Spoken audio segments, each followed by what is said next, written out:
Good evening and welcome in. I'm delighted you're here tonight. Wherever you are in the world right now, I want you to know that these next couple of hours are yours. No rushing, no urgency. This is a gentle exploration of an extraordinary force that has been working inside your chest since before you were even born. If you're enjoying this kind of content, these long, quiet dives into the architecture of being human, I'd love it if you subscribed. It helps more than you might think. And if you feel like sharing where in the world you're listening from tonight, drop a comment. I always find it fascinating to imagine all of you scattered across time zones, all with hearts beating in quiet synchrony as we explore the world together. Tonight, we're going to talk about the human heart, but not in the way you might expect. We're not going to focus on poetry or romance, on metaphors about love or courage. Instead, we're going to do something perhaps even more remarkable. We're going to look at the heart as what it truly is, a pump. A tireless, elegant, surprisingly humble organ that has been beating inside you without any conscious effort on your part, somewhere between 60 and 100 times per minute. Every minute, of every hour, of every day, of your entire life. Now, let's begin at the very beginning.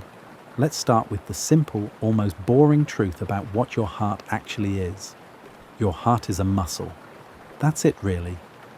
It's about the size of your closed fist, a bit larger if you're tall, a bit smaller if you're petite, and it weighs somewhere between 8 and 12 ounces.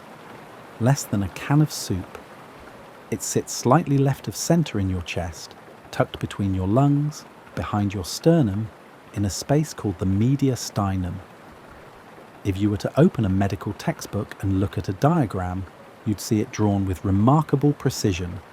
4 chambers, various vessels sprouting from the top like plumbing fixtures, and a neat cross-section showing walls of varying thickness.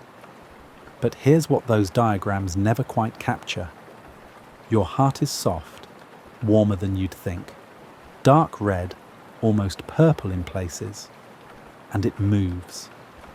Not just the rhythmic contracting and relaxing that we call a heartbeat, but a kind of writhing, twisting motion as it works.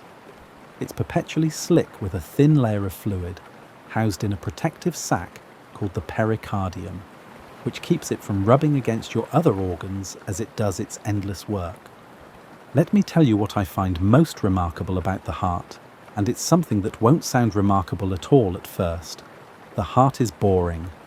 Beautifully, elegantly, almost magnificently boring. It does the same thing, over and over and over again. Contract, relax, fill, squeeze, receive, expel. It's been doing this since you were an embryo the size of a poppy seed, and it will continue doing this until the very last moment of your life. No vacation days, no lunch breaks, no weekends off. Right now, as you're listening to this, your heart is beating. You probably weren't thinking about it until I mentioned it, were you? That's the genius of it. This organ that is literally keeping you alive operates almost entirely outside your conscious awareness. You can't decide to stop your heart. Not really. You can hold your breath, but your heart will keep beating. You can lie perfectly still, but your heart carries on.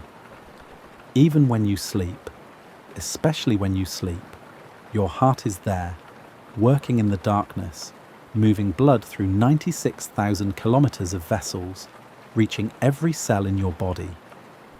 Let's talk about the structure, because understanding how something is built helps us understand how it works.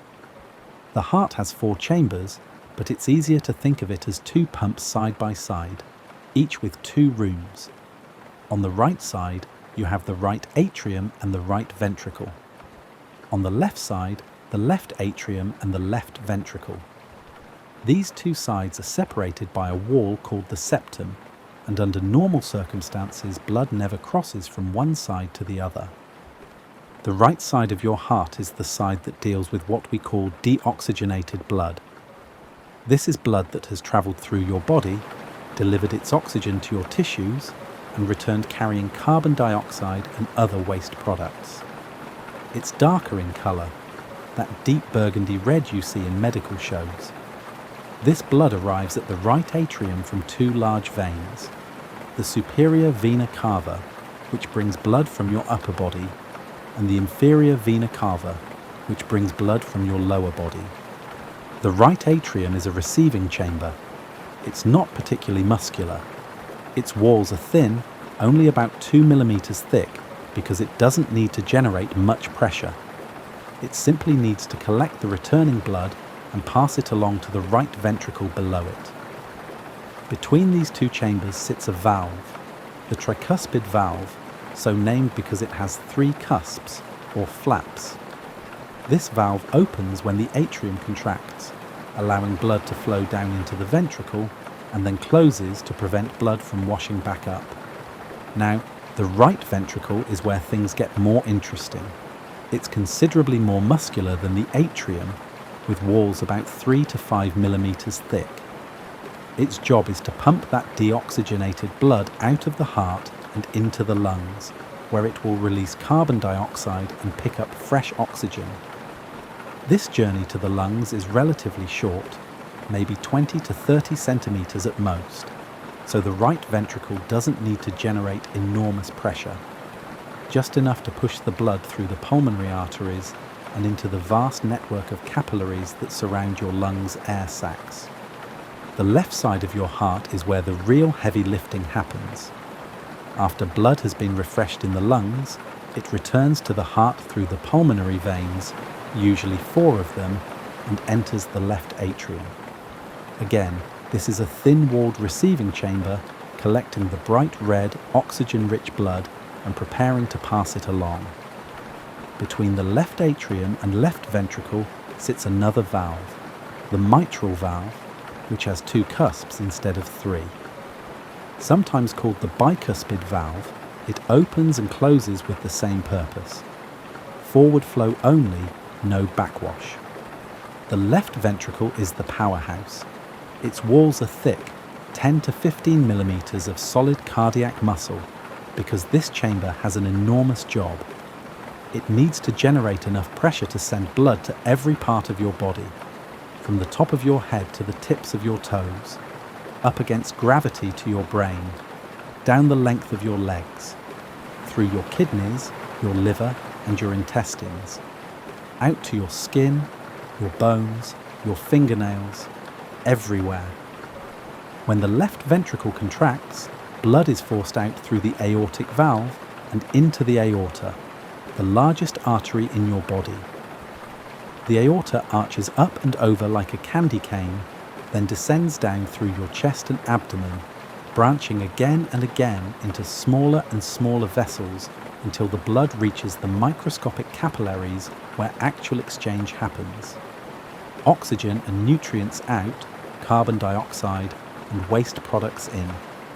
And then the whole cycle begins again. The blood, now deoxygenated, makes its way back through progressively larger veins until it reaches the right atrium, ready for another lap.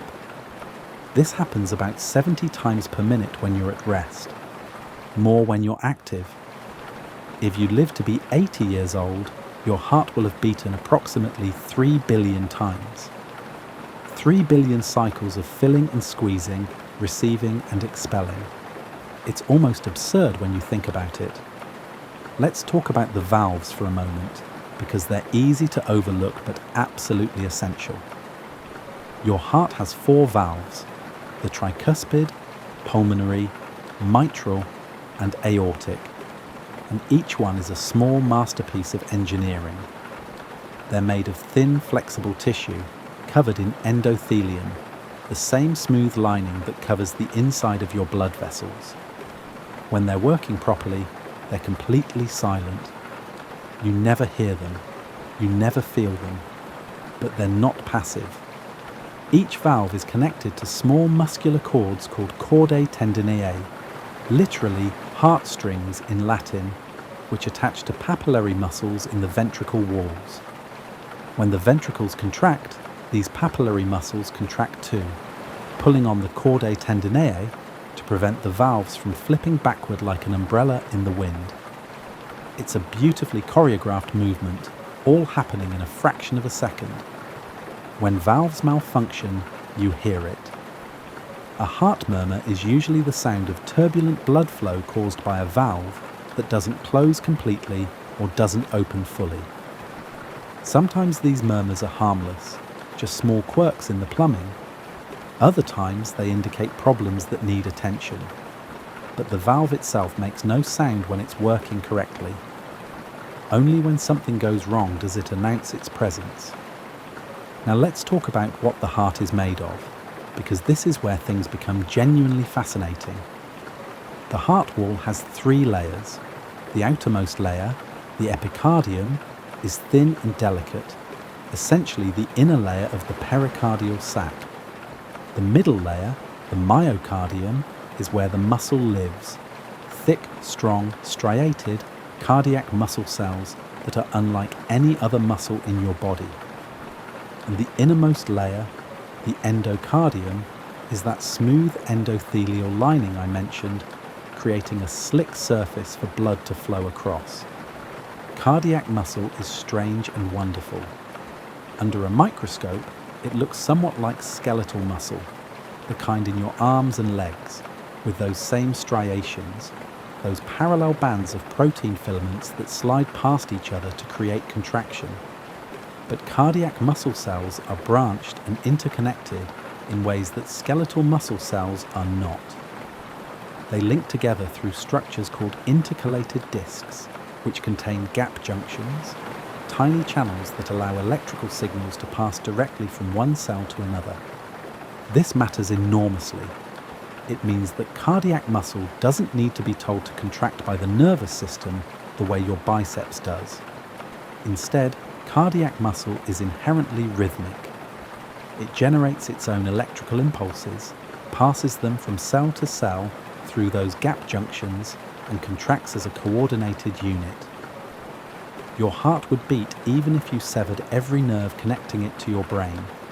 In fact, if you removed a heart from a body and kept it supplied with oxygen and nutrients, it would continue beating on its own for a while. That's both remarkable and slightly unsettling. The heart's electrical system is governed by a small cluster of cells in the right atrium called the sinoatrial node, or SA node. This is your heart's natural pacemaker. About 70 times per minute, give or take, the SA node generates an electrical impulse that spreads across both atria, causing them to contract and squeeze blood into the ventricles. The impulse then reaches another cluster of cells called the atrioventricular node, or AV node, which sits between the atria and ventricles. The AV node does something clever. It delays the signal just briefly, about 1/10 of a second, giving the atria time to finish contracting before the ventricles get started. Then it passes the signal down through specialized conducting fibers called the bundle of His, which splits into left and right bundle branches, which further divide into Purkinje fibers that spread throughout the ventricle walls. The result is that both ventricles contract almost simultaneously, from the bottom up, squeezing blood efficiently toward the exit valves. This electrical activity is what an electrocardiogram, or ECG, measures. Those familiar squiggly lines you see on medical shows represent the depolarization and repolarization of different parts of the heart. The P wave is atrial contraction. The QRS complex is ventricular contraction. The T wave is ventricular relaxation, getting ready for the next cycle. It's electrical poetry written by your heart over and over, all day and all night. But here's something that might surprise you. The heart doesn't rely solely on its own power. It gets help from the blood vessels themselves. When blood is ejected from the left ventricle into the aorta, that large elastic artery stretches to accommodate the sudden volume. Then during diastole, the relaxation phase, the aorta recoils, like a spring releasing, which helps maintain blood pressure and keeps blood flowing smoothly even between heartbeats. This is called the Wind-Kessel effect, and it's one of the reasons why arterial stiffness, which increases with age, is such a concern. When arteries lose their elasticity, the heart has to work harder. Let's talk about blood flow through the heart in more detail, because this is where the elegance of the design becomes apparent. Blood enters the right atrium under very low pressure. The venous system is a low pressure system. By the time blood has travelled through all those capillaries and back through the veins, most of the pressure generated by the heart has dissipated.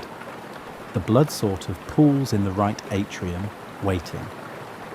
When the atrium contracts, it gives the blood a gentle squeeze, topping off the right ventricle, which has already been filling passively. Then the right ventricle contracts, the tricuspid valve snaps shut, the pulmonary valve opens, and blood is pushed into the pulmonary arteries. These arteries branch and branch, following the airways in the lungs until they become capillaries so narrow that red blood cells have to pass through single file. In the lungs, the capillaries wrap around tiny air sacs called alveoli. The walls of these capillaries are incredibly thin, just one cell thick, and oxygen diffuses across from the air you've breathed in, binding to hemoglobin in your red blood cells. At the same time, carbon dioxide diffuses in the opposite direction, from blood to air, ready to be exhaled. This exchange happens continuously, breath after breath, heartbeat after heartbeat. The refreshed blood then flows into the pulmonary veins, one of the few places in the body where veins carry oxygenated blood, and returns to the left atrium. The left atrium contracts, the mitral valve opens, and the left ventricle fills. Then comes the main event.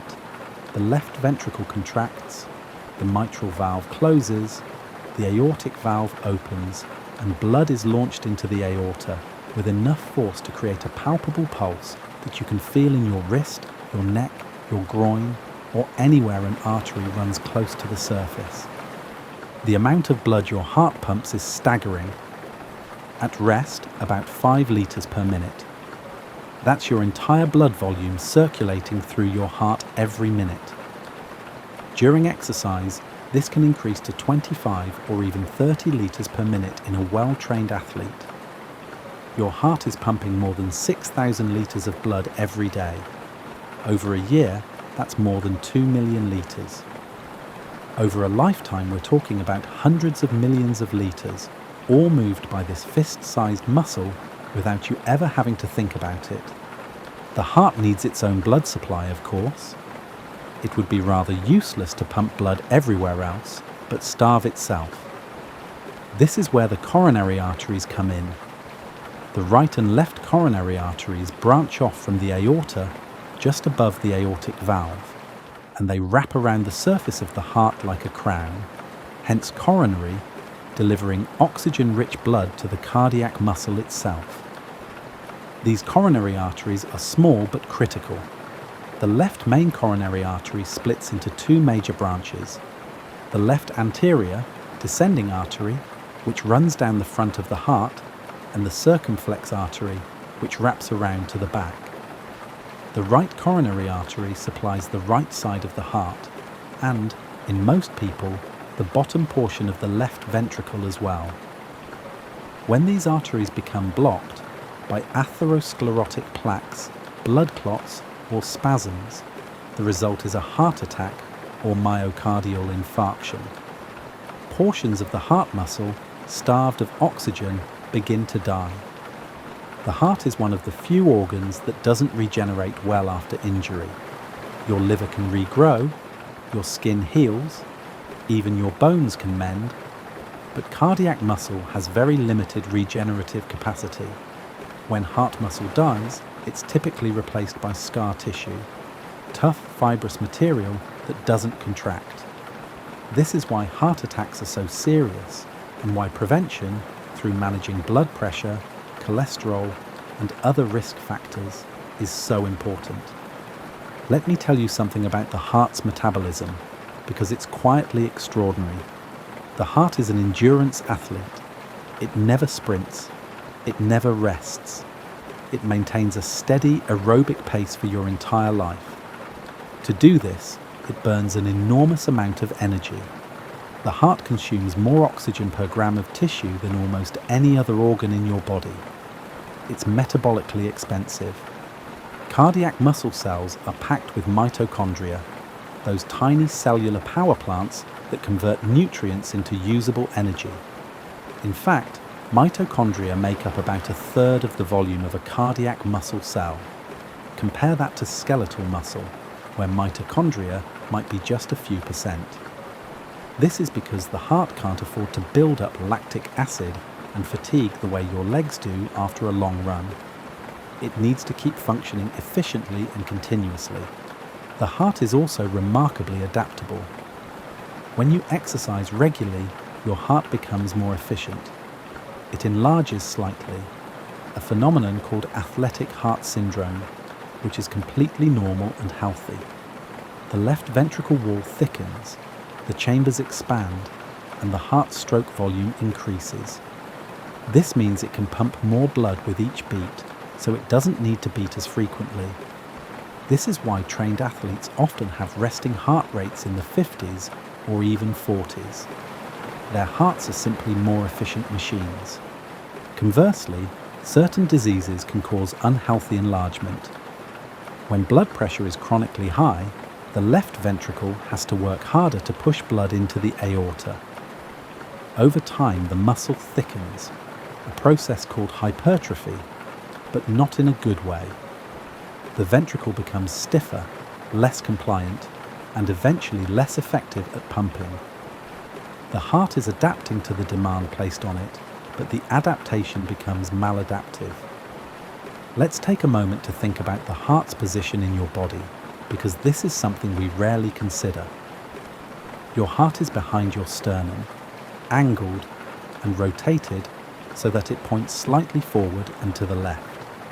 This is why we typically feel our heartbeat on the left side of our chest, and why the apex of the heart, the bottom point, taps against the inside of the chest wall with each beat. This tap is called the apical impulse, and doctors can sometimes feel it by pressing gently on the chest. The heart is surrounded by the lungs on either side, which provide cushioning. Below it sits the diaphragm, that dome-shaped muscle responsible for breathing. When you breathe in deeply, the diaphragm contracts and flattens, pushing down on the abdominal organs and creating more space in the chest cavity. This changes the pressure around the heart slightly, which is why your heart rate tends to increase a bit when you inhale and decrease when you exhale. It's a subtle effect, but it's there. The pericardium, that protective sac I mentioned earlier, has two layers, an outer fibrous layer and an inner serous layer. Between these layers is a thin space containing a few milliliters of lubricating fluid. This allows the heart to beat smoothly without friction. When this space becomes inflamed, a condition called pericarditis, the inflammation can cause sharp chest pain that worsens with breathing or lying down. And if too much fluid accumulates in this space, something called pericardial effusion, it can compress the heart and interfere with its ability to fill properly, a dangerous situation called cardiac tamponade. The anatomy of the heart is deeply interconnected with the rest of the cardiovascular system. Your arteries, branching from the aorta, become progressively smaller. Arteries to arterioles to capillaries. At the capillary level, the vessels are so narrow and the walls so thin that individual molecules can pass through. Oxygen and glucose diffuse out to cells. Carbon dioxide and metabolic waste products diffuse in. Then the blood begins its return journey. Capillaries merge into venules, venules into veins, and veins into larger veins until everything converges back at the right atrium. Veins are different from arteries in important ways. They have thinner walls because they operate under much lower pressure, and many veins, especially in the legs, contain one-way valves to prevent blood from flowing backward. This is crucial when you're standing upright. Gravity wants to pull blood down toward your feet, but those venous valves ensure it keeps moving upward back toward the heart. When you walk, the contraction of your leg muscles squeezes the veins, helping to push blood along, a mechanism sometimes called the skeletal muscle pump. The heart, for all its importance, is surprisingly humble in its presentation. It doesn't announce itself the way the brain does, with thoughts and personality. It doesn't make itself known the way the stomach does when you're hungry, or the bladder does when it's full. Most of the time, you're utterly unaware of your heart. It works in silence, in the background, a tireless servant that never complains, never protests, and never asks for recognition, unless something goes wrong. That's when the heart finally speaks up. Chest pain, shortness of breath, palpitations and fatigue, these are the heart's limited vocabulary, its ways of signaling that something isn't right. And because the heart is so critical, these signals are designed to get your attention quickly. Pain radiating down the left arm or up into the jaw, a crushing sensation in the chest, sudden breathlessness. These symptoms exist because they're effective at making us stop and seek help. Heart attacks are dramatic, but most heart disease develops slowly, over years or decades. Atherosclerosis, the buildup of cholesterol and other substances in artery walls, begins in childhood. By middle age, many people have significant plaque deposits in their coronary arteries without knowing it. The heart compensates remarkably well, often maintaining normal function even when blood flow is partially restricted. It's only when a plaque ruptures or a clot forms that the situation becomes acute. This is where understanding the heart's anatomy becomes personal. When doctors talk about a blockage in the LAD, the left anterior descending artery, they're talking about one of the most critical branches of the coronary system. The LAD supplies a large portion of the left ventricle, including the septum. A blockage here can be catastrophic, which is why the LAD is sometimes grimly nicknamed the Widowmaker. But here's something hopeful: the heart can be helped. Bypass surgery reroutes blood flow around a blockage using grafts from other blood vessels. Stents can be placed to hold open a narrowed artery. Medications can reduce the heart's workload, lower blood pressure, or prevent clots from forming. And lifestyle changes, diet, exercise, and stress management can dramatically reduce the risk of heart disease. The heart responds to how we treat it. Let's talk about the heart's size for a moment, because this is more variable than you might think. On average, an adult heart weighs about 250 to 350 grams. But heart size is influenced by body size, sex, and conditioning. Larger people tend to have larger hearts. Men typically have larger hearts than women, even after accounting for body size. And as I mentioned, athletes develop larger hearts through training. But there's a limit. A heart can become too large, too thick, or too stiff. In hypertrophic cardiomyopathy, the heart muscle thickens abnormally, sometimes to the point where it obstructs blood flow out of the left ventricle. In dilated cardiomyopathy, the chambers enlarge and the walls thin, reducing the heart's pumping efficiency. These conditions can be genetic, or they can develop in response to other diseases, alcohol abuse, or certain medications. The heart's rhythm is also more complex than a simple metronome. While the SA node sets the baseline pace, your heart rate is constantly being adjusted by the autonomic nervous system. The sympathetic nervous system, your fight or flight mode, speeds the heart up and makes it contract more forcefully. The parasympathetic nervous system, your rest and digest mode, slows the heart down and gentles its contractions. This is why your heart rate increases when you're stressed or scared. It's why caffeine makes your heart race. It's why deep breathing and meditation can slow your heart rate. The heart is responsive, continuously adjusting to the demands and conditions of your body and mind. Interestingly, not all heartbeats originate from the SA node.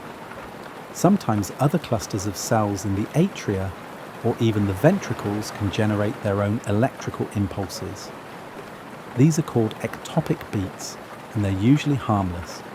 You might feel them as a flutter or a skipped beat, that brief, strange sensation in your chest that makes you pause. Most people experience these occasionally. They're the heart's equivalent of a hiccup. But sometimes abnormal rhythms can be more serious. Atrial fibrillation, for instance, is a condition where the atria quiver chaotically instead of contracting smoothly. The electrical signals become disorganized, firing randomly from multiple locations.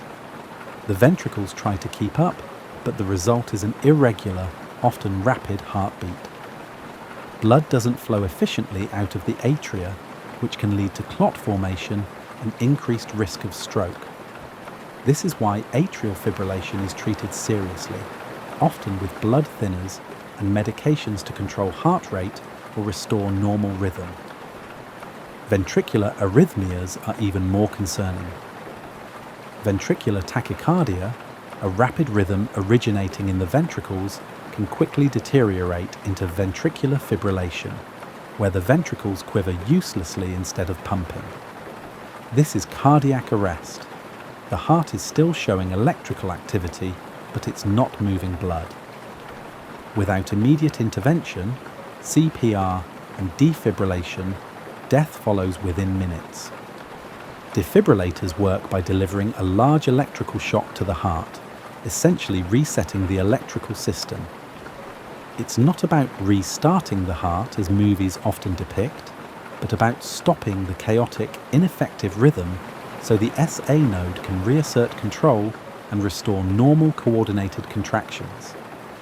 Let's consider what the heart looks like across the lifespan. In a fetus, the heart begins beating around 3 weeks after conception, long before it has fully formed. At first, it's just a simple tube that twists and folds, gradually developing into the 4-chambered structure we recognize. Fetal circulation is different too. The lungs aren't yet functioning, so blood bypasses them through special shunts that close shortly after birth. When a baby is born and takes that first breath, enormous changes happen rapidly. The pressure in the chest shifts, the lungs inflate, and blood begins flowing through the pulmonary circulation for the first time. The shunts close. Within hours, the newborn circulation has completely reorganized itself. It's one of the most dramatic physiological transitions we ever undergo. As we age, the heart changes. It becomes slightly stiffer. The valves can calcify and thicken. The coronary arteries may narrow. The SA node loses some of its pacemaker cells, which is why maximum heart rate decreases with age.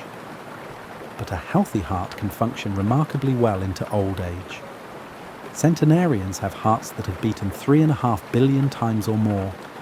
That's an extraordinary testament to the organ's durability. There's something profound about the heart's constancy. It doesn't know about your worries, your ambitions, or your plans for tomorrow. It doesn't care if you're asleep or awake, happy or sad, young or old. It simply beats.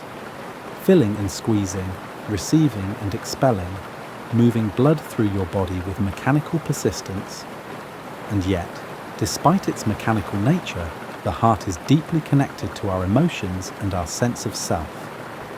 We've always known this, haven't we? We feel our hearts race when we're anxious. We feel them flutter when we're in love. We feel them pound when we're afraid. These aren't just metaphors. They're real physiological responses. The brain and the heart are in constant communication, and emotional states genuinely affect heart function.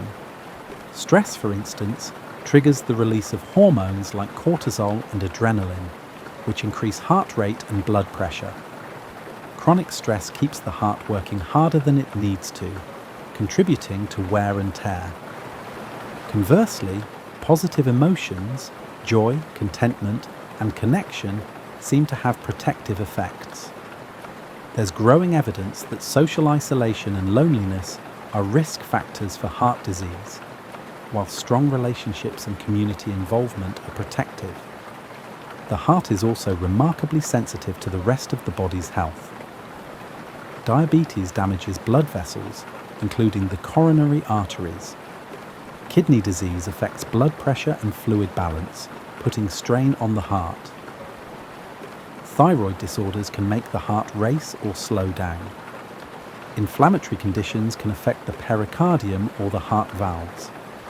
The heart doesn't exist in isolation. It's part of an interconnected system, and disturbances elsewhere inevitably affect cardiac function.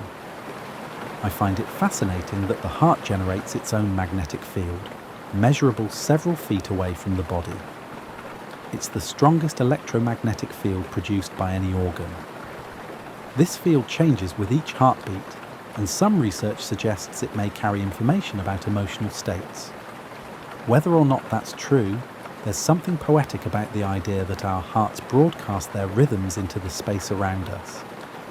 The heart's electrical system can be influenced externally too. Strong magnetic fields, certain toxins, and electrolyte imbalances, all of these can disrupt normal cardiac rhythms. Potassium and calcium levels, in particular, are critical. Too much or too little of either ion can cause dangerous arrhythmias.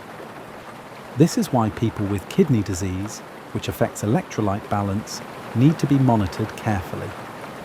Let me tell you about heart sounds, because this is an aspect of cardiac anatomy that's often overlooked. When a doctor listens to your heart with a stethoscope, they're listening for two main sounds: lub and dub. The first sound, S1 or lub, is caused by the closing of the mitral and tricuspid valves at the start of ventricular contraction. The second sound, S2 or dub, is caused by the closing of the aortic and pulmonary valves at the start of ventricular relaxation. These sounds aren't the heart muscle contracting, they're the valves slamming shut. When valves leak or become narrowed, additional sounds, murmurs, can be heard. Skilled cardiologists can identify specific valve problems just by listening, determining not only which valve is affected, but also whether the problem is stenosis narrowing or regurgitation leaking. There are also sometimes third and fourth heart sounds, S3 and S4, which are lower pitched and heard in certain conditions. An S3 can be normal in young people, but may indicate heart failure in older adults. An S4 is never normal and suggests that the atria are having to contract more forcefully to fill a stiff ventricle. The heart's position and orientation in the chest mean that it produces different sounds depending on where the stethoscope is placed. The mitral valve is best heard at the apex on the left side of the chest. The aortic valve is best heard in the second right intercostal space, near the sternum. Each valve has its optimal listening location, and doctors are trained to move the stethoscope systematically across the chest. Now let's think about cardiac output, the total amount of blood the heart pumps per minute. This is calculated by multiplying stroke volume, the amount of blood ejected with each beat, by heart rate. A typical resting cardiac output is about 5 litres per minute, but this can be increased by either making each beat stronger, increasing stroke volume, or by increasing the heart rate volume, or by beating faster, increasing heart rate, or both. The heart's ability to increase cardiac output during exercise is called cardiac reserve. Young, healthy hearts have tremendous reserve. They can increase output 5 or 6 times above resting levels. But as we age, or if heart disease develops, cardiac reserve diminishes. The heart struggles to meet increased demands. This is why heart failure patients become short of breath with minimal exertion. Their hearts simply can't increase output enough to supply the muscles with adequate oxygen. Heart failure is a clinical syndrome, not a single disease. It occurs when the heart can't pump efficiently enough to meet the body's needs. This can happen because the heart muscle is weak, systolic dysfunction because the heart is too stiff to fill properly, diastolic dysfunction, or because of valve problems, rhythm problems, or other structural issues. Fluid backs up into the lungs, causing shortness of breath. It pools in the legs, causing swelling. The kidneys struggle to function properly, leading to further fluid retention. Despite its name, heart failure doesn't mean the heart has stopped. It means the heart is failing to keep up with demand. And while it's a serious condition, it can often be managed with medications, lifestyle changes, and sometimes devices like pacemakers or implantable defibrillators. Let's talk about the heart's relationship with exercise, because this is where the organ's adaptability really shines. When you start exercising, several things happen almost immediately. Your muscles need more oxygen, so your heart rate increases. Your blood vessels dilate to allow more blood flow. Your breathing rate increases to bring more oxygen into your lungs. The sympathetic nervous system orchestrates this response. Within seconds of beginning exercise, your heart rate begins to climb. Blood is redistributed too. Blood flow to your digestive system decreases. Blood flow to your muscles increases dramatically. The heart doesn't pump harder to everywhere equally. The body intelligently directs blood where it's needed most. Over time, regular exercise remodels the heart in beneficial ways. The left ventricle enlarges and its walls thicken slightly, but the chamber remains compliant. The heart becomes more efficient at filling during diastole and emptying during systole. Stroke volume increases so the heart doesn't need to beat as fast to deliver the same amount of blood. This is profoundly important for health. Exercise is one of the best things you can do for your heart. It improves endothelial function, reduces blood pressure, helps control weight, improves lipid profiles, reduces inflammation, and enhances insulin sensitivity. All of these effects reduce the risk of developing coronary artery disease. The opposite is also true. Sedentary behavior is a major risk factor for heart disease. When we don't move, the heart doesn't get the stimulus to adapt and strengthen. Blood pressure tends to be higher. Weight tends to increase. Metabolic health deteriorates. The heart is designed to support an active life, and it suffers when we're inactive. I want to talk briefly about the emotional and psychological aspects of living with heart disease, because they're often overlooked in purely anatomical discussions. A heart attack is terrifying. Suddenly, an organ you've never had to think about becomes the center of your attention. You become acutely aware of every flutter, every twinge, every beat. Many people develop anxiety or even PTSD after a cardiac event. There's also the existential weight of knowing that your heart, this essential organ, has been damaged. Some people become hypervigilant, constantly monitoring their symptoms. Others go into denial, refusing to acknowledge limitations. Finding a middle path, where you take your condition seriously without letting it dominate your life, is challenging. Cardiac rehabilitation programs address this by retry, CW, continue, combining physical training with education and psychological support. They help people understand what their hearts can handle, gradually building confidence while also making necessary lifestyle changes. The psychological component is just as important as the physical recovery. Now let's think about the heart's relationship with breathing. These two rhythms, heartbeat and breath, are intimately connected, though they operate at different speeds. You breathe perhaps 12 to 20 times per minute. Your heart beats 60 to 100 times per minute. Yet these rhythms influence each other in subtle ways. When you inhale, the pressure in your chest cavity becomes more negative, which helps draw blood back to the heart from the veins. This increases the filling of the right side of the heart. At the same time, the expanding lungs compress the pulmonary vessels slightly, which can momentarily reduce blood flow returning to the left atrium. The net effect is that your heart rate tends to increase slightly during inhalation and decrease during exhalation.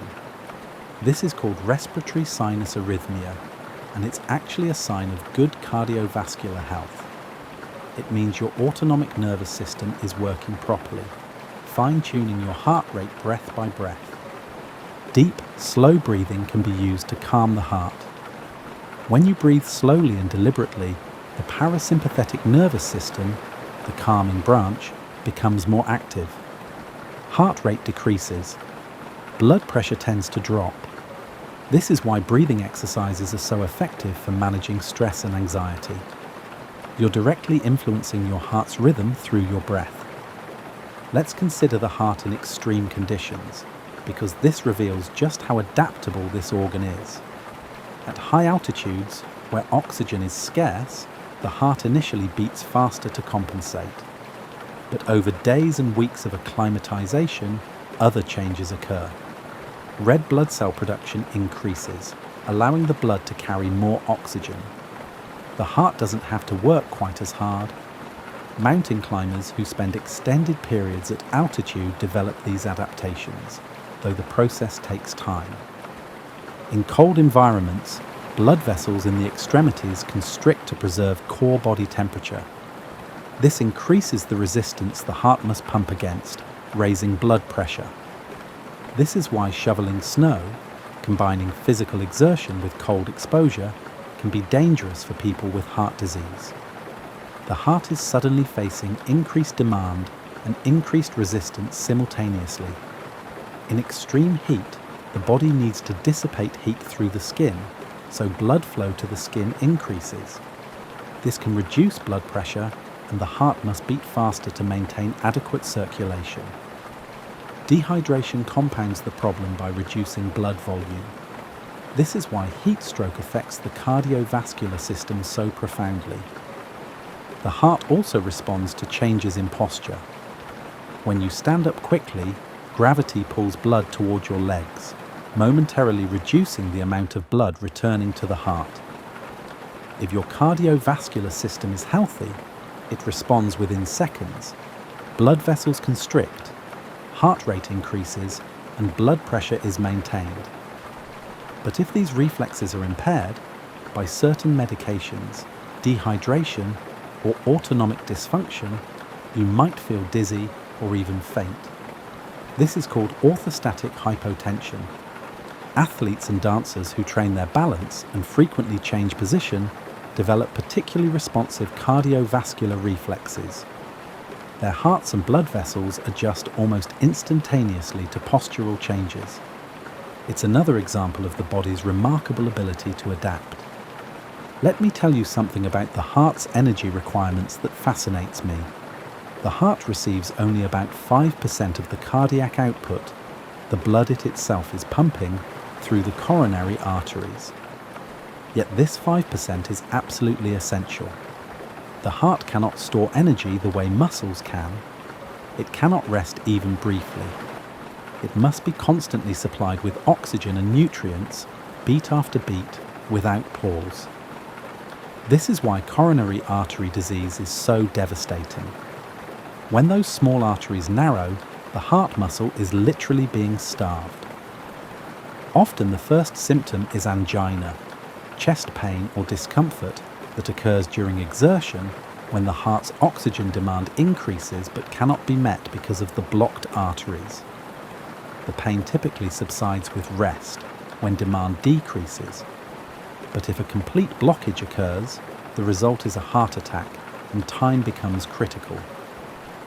Time is muscle, as emergency physicians say.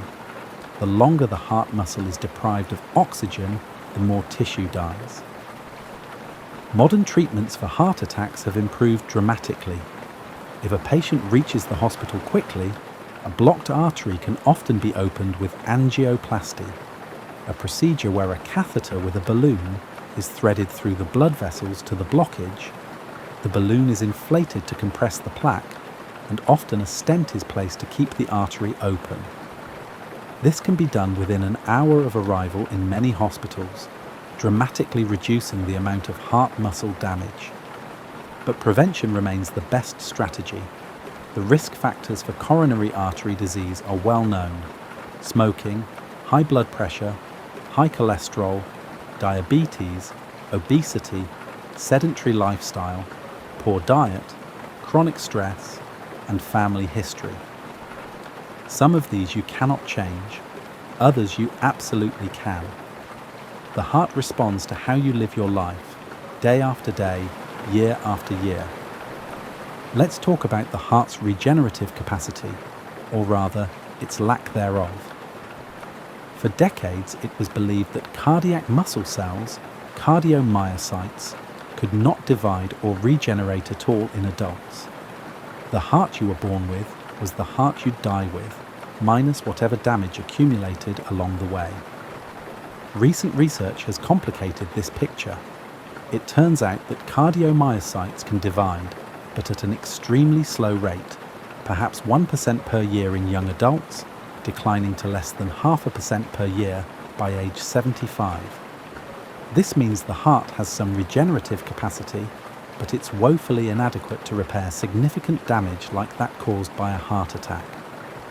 This has spurred enormous interest in cardiac regenerative medicine. Can we stimulate the heart to produce more muscle cells? Can we transplant stem cells that differentiate into cardiomyocytes? Can we use biological scaffolds or growth factors to promote healing? These are active areas of research, and while we're not there yet, progress is being made. The possibility that we might one day be able to heal damaged hearts, rather than just managing their decline, is genuinely exciting. For now, though, the reality is that damaged heart muscle becomes scar tissue. This tissue doesn't contract. It doesn't conduct electrical signals properly. Large areas of scar can weaken the heart and disrupt its rhythm. This is why protecting the heart from injury in the first place is so crucial. The heart's anatomy also includes the coronary veins, which are often overlooked. While the coronary arteries deliver oxygenated blood to the heart muscle, the coronary veins collect the deoxygenated blood. Most of this blood drains into a large vessel called the coronary sinus, which empties directly into the right atrium. Some smaller veins, called Thebesian veins, drain directly into the heart chambers. It's a complete circulatory loop, dedicated solely to keeping the heart itself alive. There's something humbling about contemplating this. The heart, which pumps blood to every other organ, must also receive blood itself. It cannot function without its own dedicated blood supply. It's simultaneously servant and master, dependent and indispensable. Let's consider the heart's size and efficiency in a comparative context. A blue whale's heart weighs about 180 kilograms, 400 pounds, and beats just 8 to 10 times per minute when the whale is diving. A hummingbird's heart weighs a fraction of a gram and beats more than 1,200 times per minute during flight. Yet both hearts are perfectly adapted to their owner's needs. The human heart sits somewhere in the middle, balancing efficiency with power and endurance with responsiveness. What's remarkable is that the fundamental architecture is the same: 4 chambers, valves to ensure one-way flow, specialized muscle tissue, an electrical conduction system. Evolution has refined this design over hundreds of millions of years, making adjustments for size and metabolic demands, but keeping the basic blueprint intact. It's a design that works. The heart is also surprisingly tolerant of minor imperfections. Small septal defects, holes in the wall between chambers, are sometimes present from birth and may never cause problems. Extra electrical pathways can exist without causing arrhythmias. Slight valve leaks are common and often benign. The heart has redundancy and reserve built in, which provides a margin of safety. But this tolerance has limits. Eventually, even minor problems can compound. A small valve leak can worsen over time, causing the heart to work harder, leading to chamber enlargement, which puts more stress on the valve, creating a vicious cycle. This is why regular checkups matter, especially as we age. Catching problems early, when they're still manageable, can prevent more serious complications later. Now let's talk about the heart transplant, because it's a testament to both the heart's anatomy and our understanding of it. The first successful human heart transplant was performed in 1967 by Dr. Christian Barnard in South Africa. The patient survived 18 days before dying of pneumonia. It was a beginning. Today, heart transplantation is a routine, though still complex procedure. The recipient's diseased heart is removed, except for the back walls of the atria where the veins connect. The donor heart is then sewn in place, connecting the aorta, pulmonary artery, and the atria. Blood flows through, and if all goes well, the new heart begins beating. What's extraordinary is that this transplanted heart will beat without any nerve connections to the recipient's brain. Remember, the heart generates its own rhythm through the SA node. It doesn't need the nervous system to tell it to beat. The recipient loses the fine-tuned control that the autonomic nervous system normally provides. The transplanted heart can't speed up quite as quickly in response to emotion or stress, but it beats nonetheless. Some recipients say they can't feel anxiety in their chest anymore because the nervous pathways that would normally make their heart race in response to fear are no longer connected. Heart transplant recipients must take immunosuppressive drugs for the rest of their lives to prevent rejection, which carries its own risks. But for people with end-stage heart failure, it can be life-saving. And the fact that we can remove one person's heart, place it in another person's chest, and have it work is a remarkable achievement. Let's think about the heart's relationship with sleep. When you sleep, your heart rate typically decreases by 10 to 20 beats per minute. Blood pressure drops. The heart gets as close to resting as it ever does. This nightly recovery period is essential for cardiovascular health. People who chronically don't get enough sleep have higher rates of hypertension, heart disease, and stroke.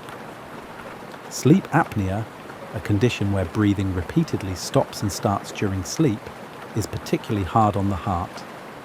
Each apneic episode causes oxygen levels to drop and carbon dioxide to rise. The person partially wakes, often without remembering it.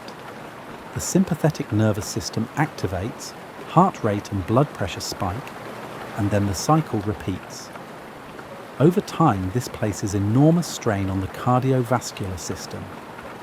Treating sleep apnea, often with a CPAP machine that keeps the airway open, can significantly reduce cardiovascular risk. The heart also responds to our circadian rhythms. Heart attacks are more common in the morning, partly because blood pressure and clotting factors increase after waking. Sudden cardiac death also follows a circadian pattern. The body's internal clock influences cardiovascular function in ways we're still working to fully understand.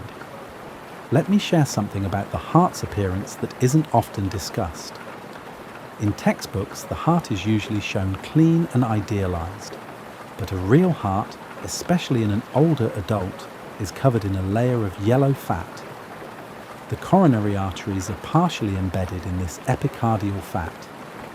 The surface can be irregular, with areas of scarring or discoloration. It doesn't look like the neat diagrams.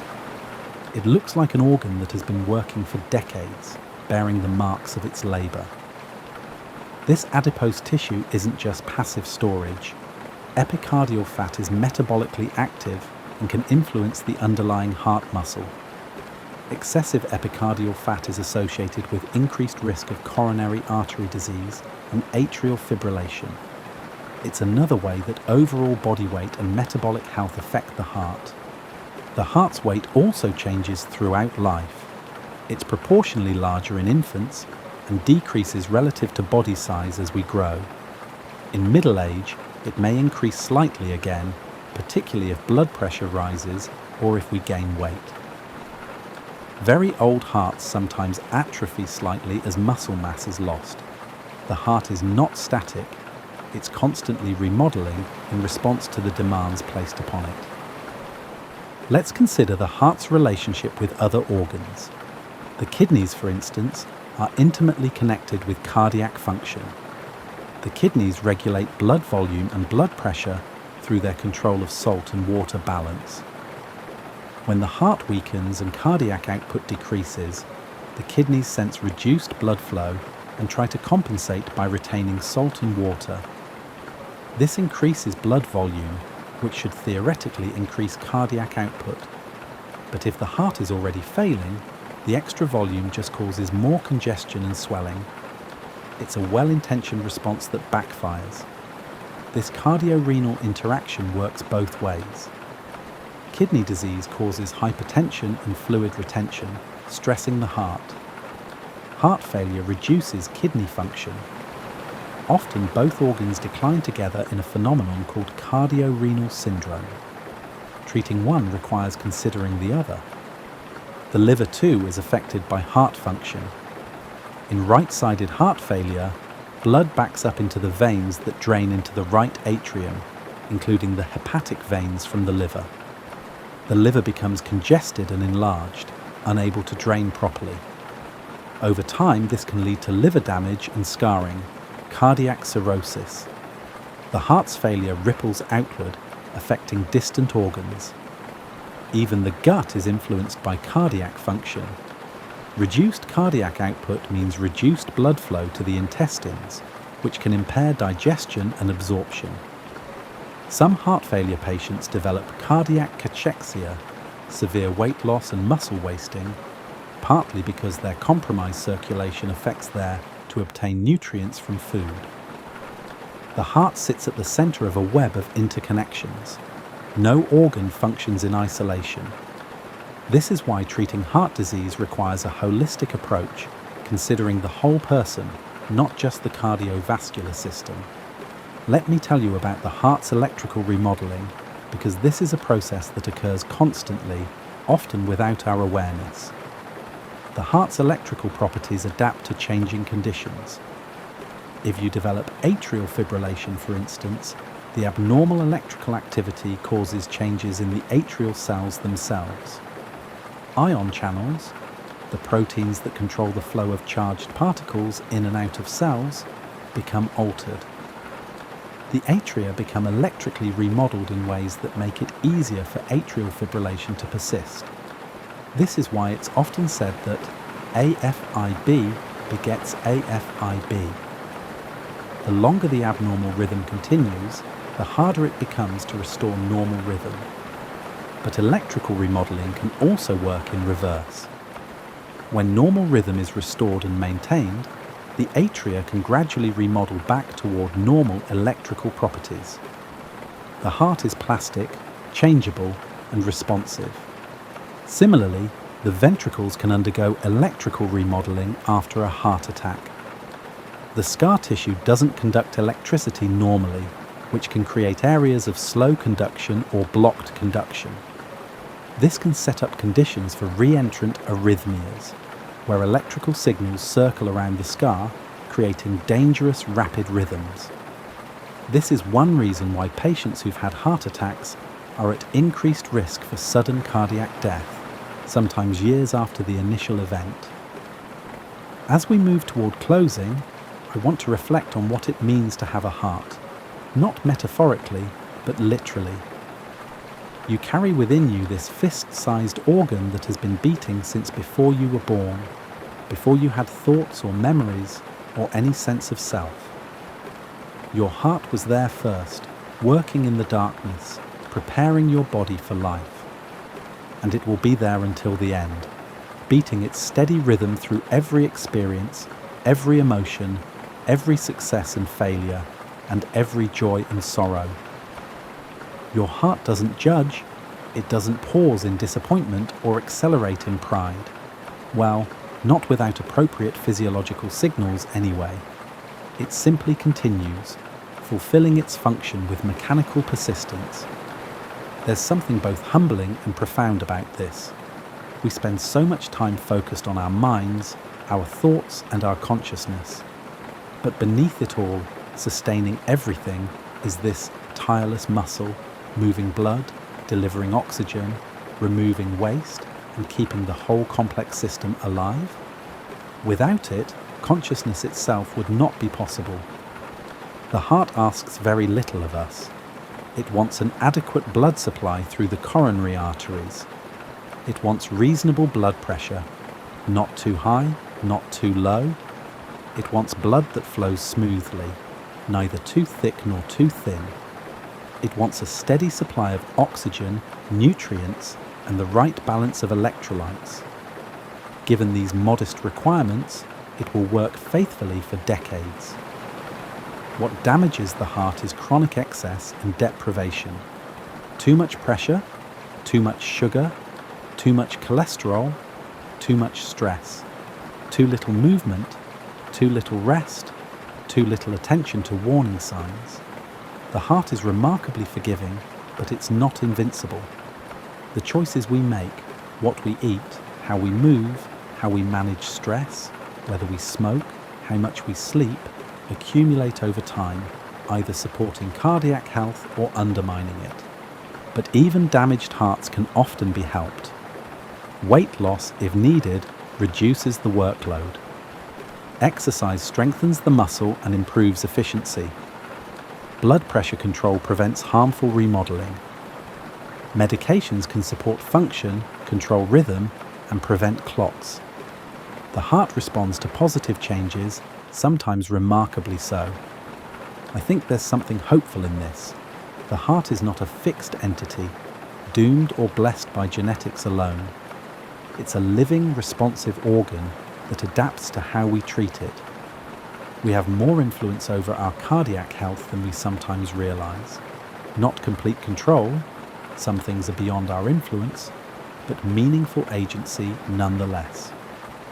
As we close, I want you to take a moment and simply notice your heartbeat. You might need to be still and quiet to feel it. Maybe you'll sense it in your chest, that gentle tap against your ribs. Maybe you'll feel it in your wrist if you check your pulse. Maybe you'll just imagine it, that steady rhythm continuing beneath your awareness. That beat has been happening all night as we've been talking.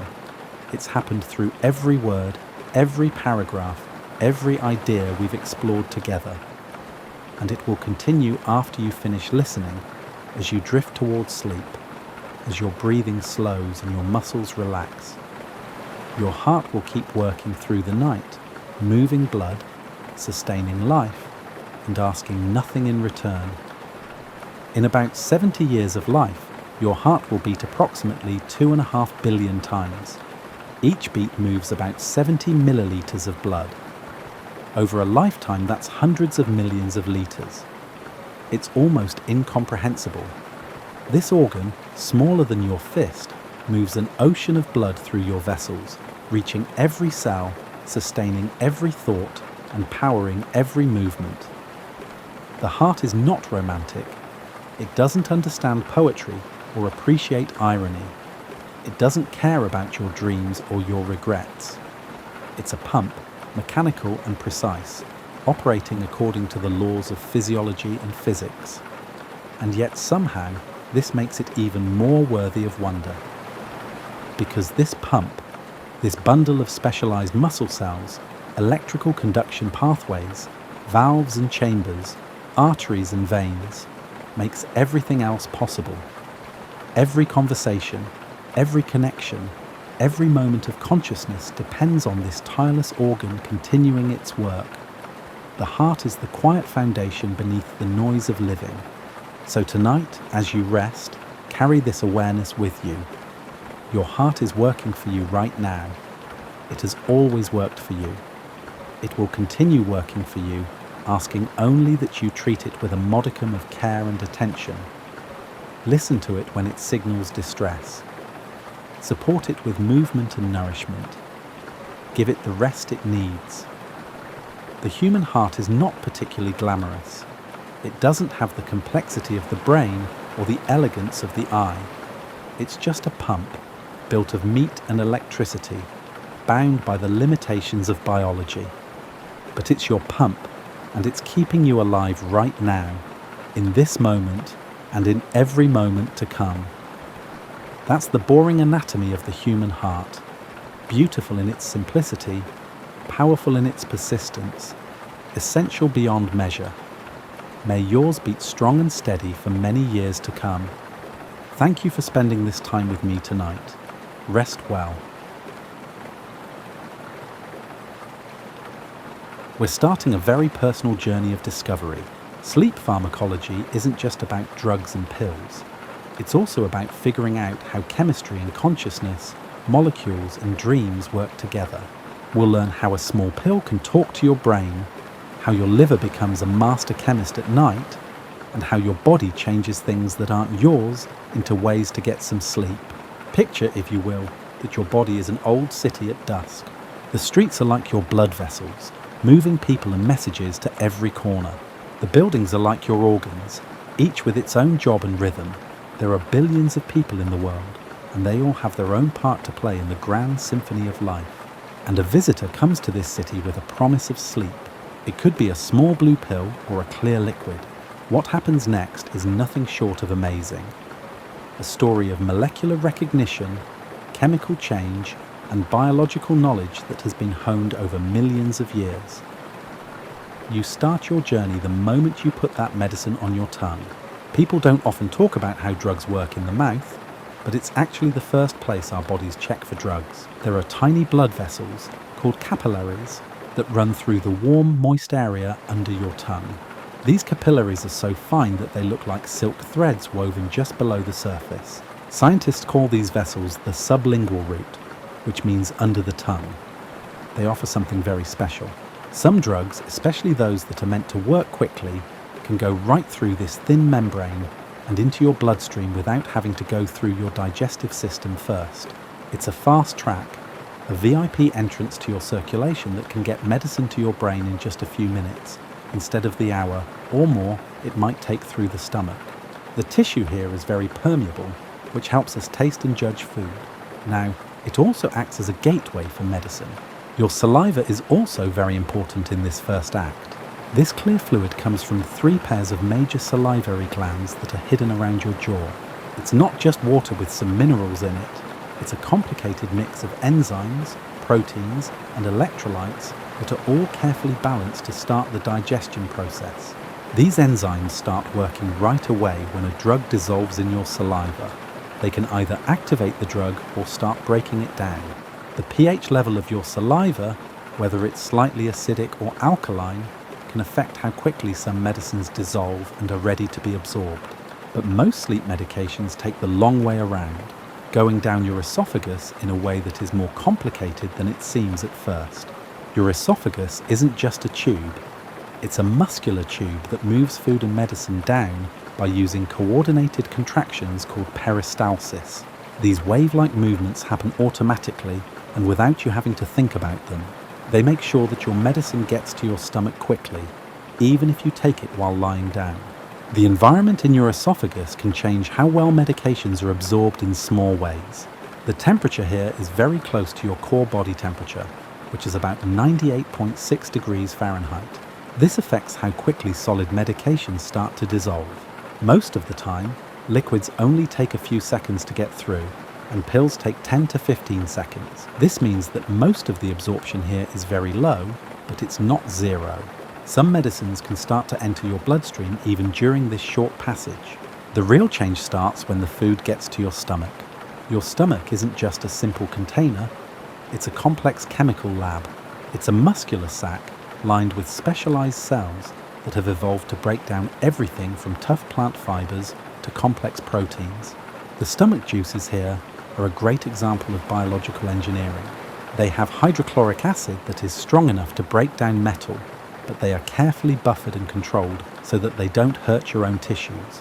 The pH of this acidic environment is usually between 1.5 and 3.5, and it serves several purposes in the processing of medications. Some drugs are made to dissolve quickly in this acidic bath. Their outer coatings are made to break apart quickly when they come into contact with stomach acid. Some, on the other hand, are made to not dissolve here. Instead, they are made to go through the whole stomach and dissolve in the small intestine, which is more alkaline. Your stomach's temperature is close to your body's core temperature, which is the best temperature for the enzymatic reactions that start to break down some drugs. Pepsin, the main enzyme in the stomach that breaks down proteins, can also interact with some drugs, especially those that are made of proteins or have protein parts. This isn't always good. For example, pepsin can make some medications less effective. That's why some drugs are made with special coatings to protect them while they are in the stomach. The way your stomach contracts and relaxes affects how well drugs are absorbed. When your stomach is empty, it contracts strongly every 90 to 120 minutes, pushing any leftover particles toward the small intestine. Scientists call these moving motor complexes migrating motor complexes. They can change when and how medicines leave your stomach. A pill taken during one of these contraction phases might be quickly whisked away, while one taken during a quiet period might stay around longer, which could change how much of the drug is absorbed.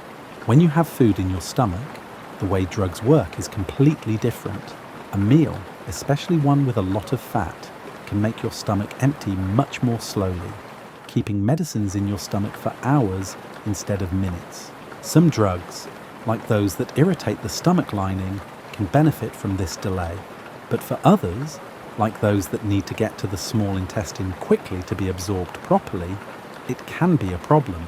Think of these extended-release tablets as little time capsules.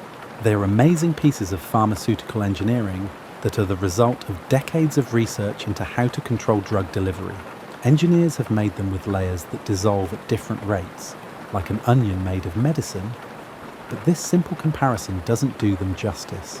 Some use osmotic pressure, which has a small chamber that slowly fills with fluid and pushes the medicine out through a hole drilled by a laser at a very controlled rate. Some people use matrix tablets, which are made of a polymer that slowly breaks down or lets the drug spread out over time. These advanced delivery systems aren't just for convenience. They also work with your body's natural rhythms. There are many stages of sleep, from light sleep to deep slow wave sleep to the dreaming stages of REM sleep. You can make extended release formulations that give you medicine during these different phases, so you don't wake up at 3 in the morning when the first dose has worn off. Most medicines go from your stomach to your small intestine, where they really start to work. The small intestine is a long tube that is folded up in your abdomen like an origami masterpiece of biological engineering. It is about 20 feet long.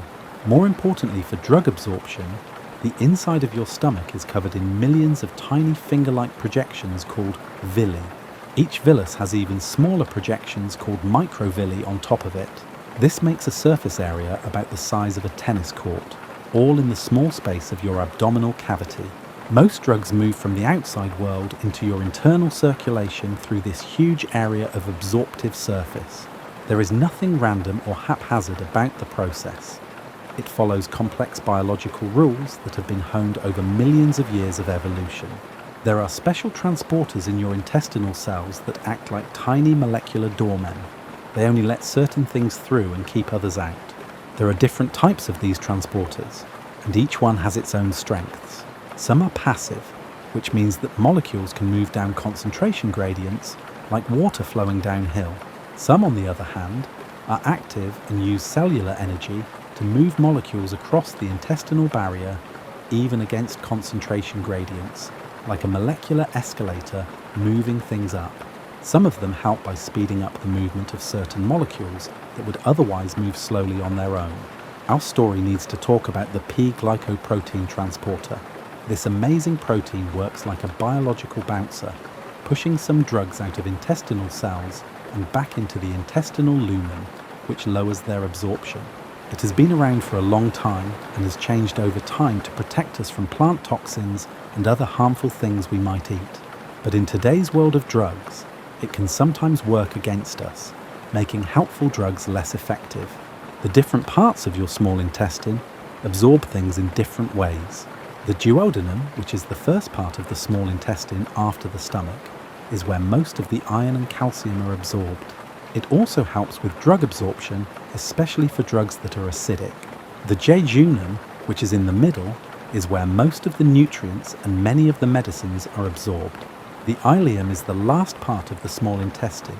It has special transporters for vitamin B12 and bile acids, but it also helps drugs get into the body, especially those that are meant to be released slowly. Blood flow to your intestines changes throughout the day in ways that can affect how well drugs work.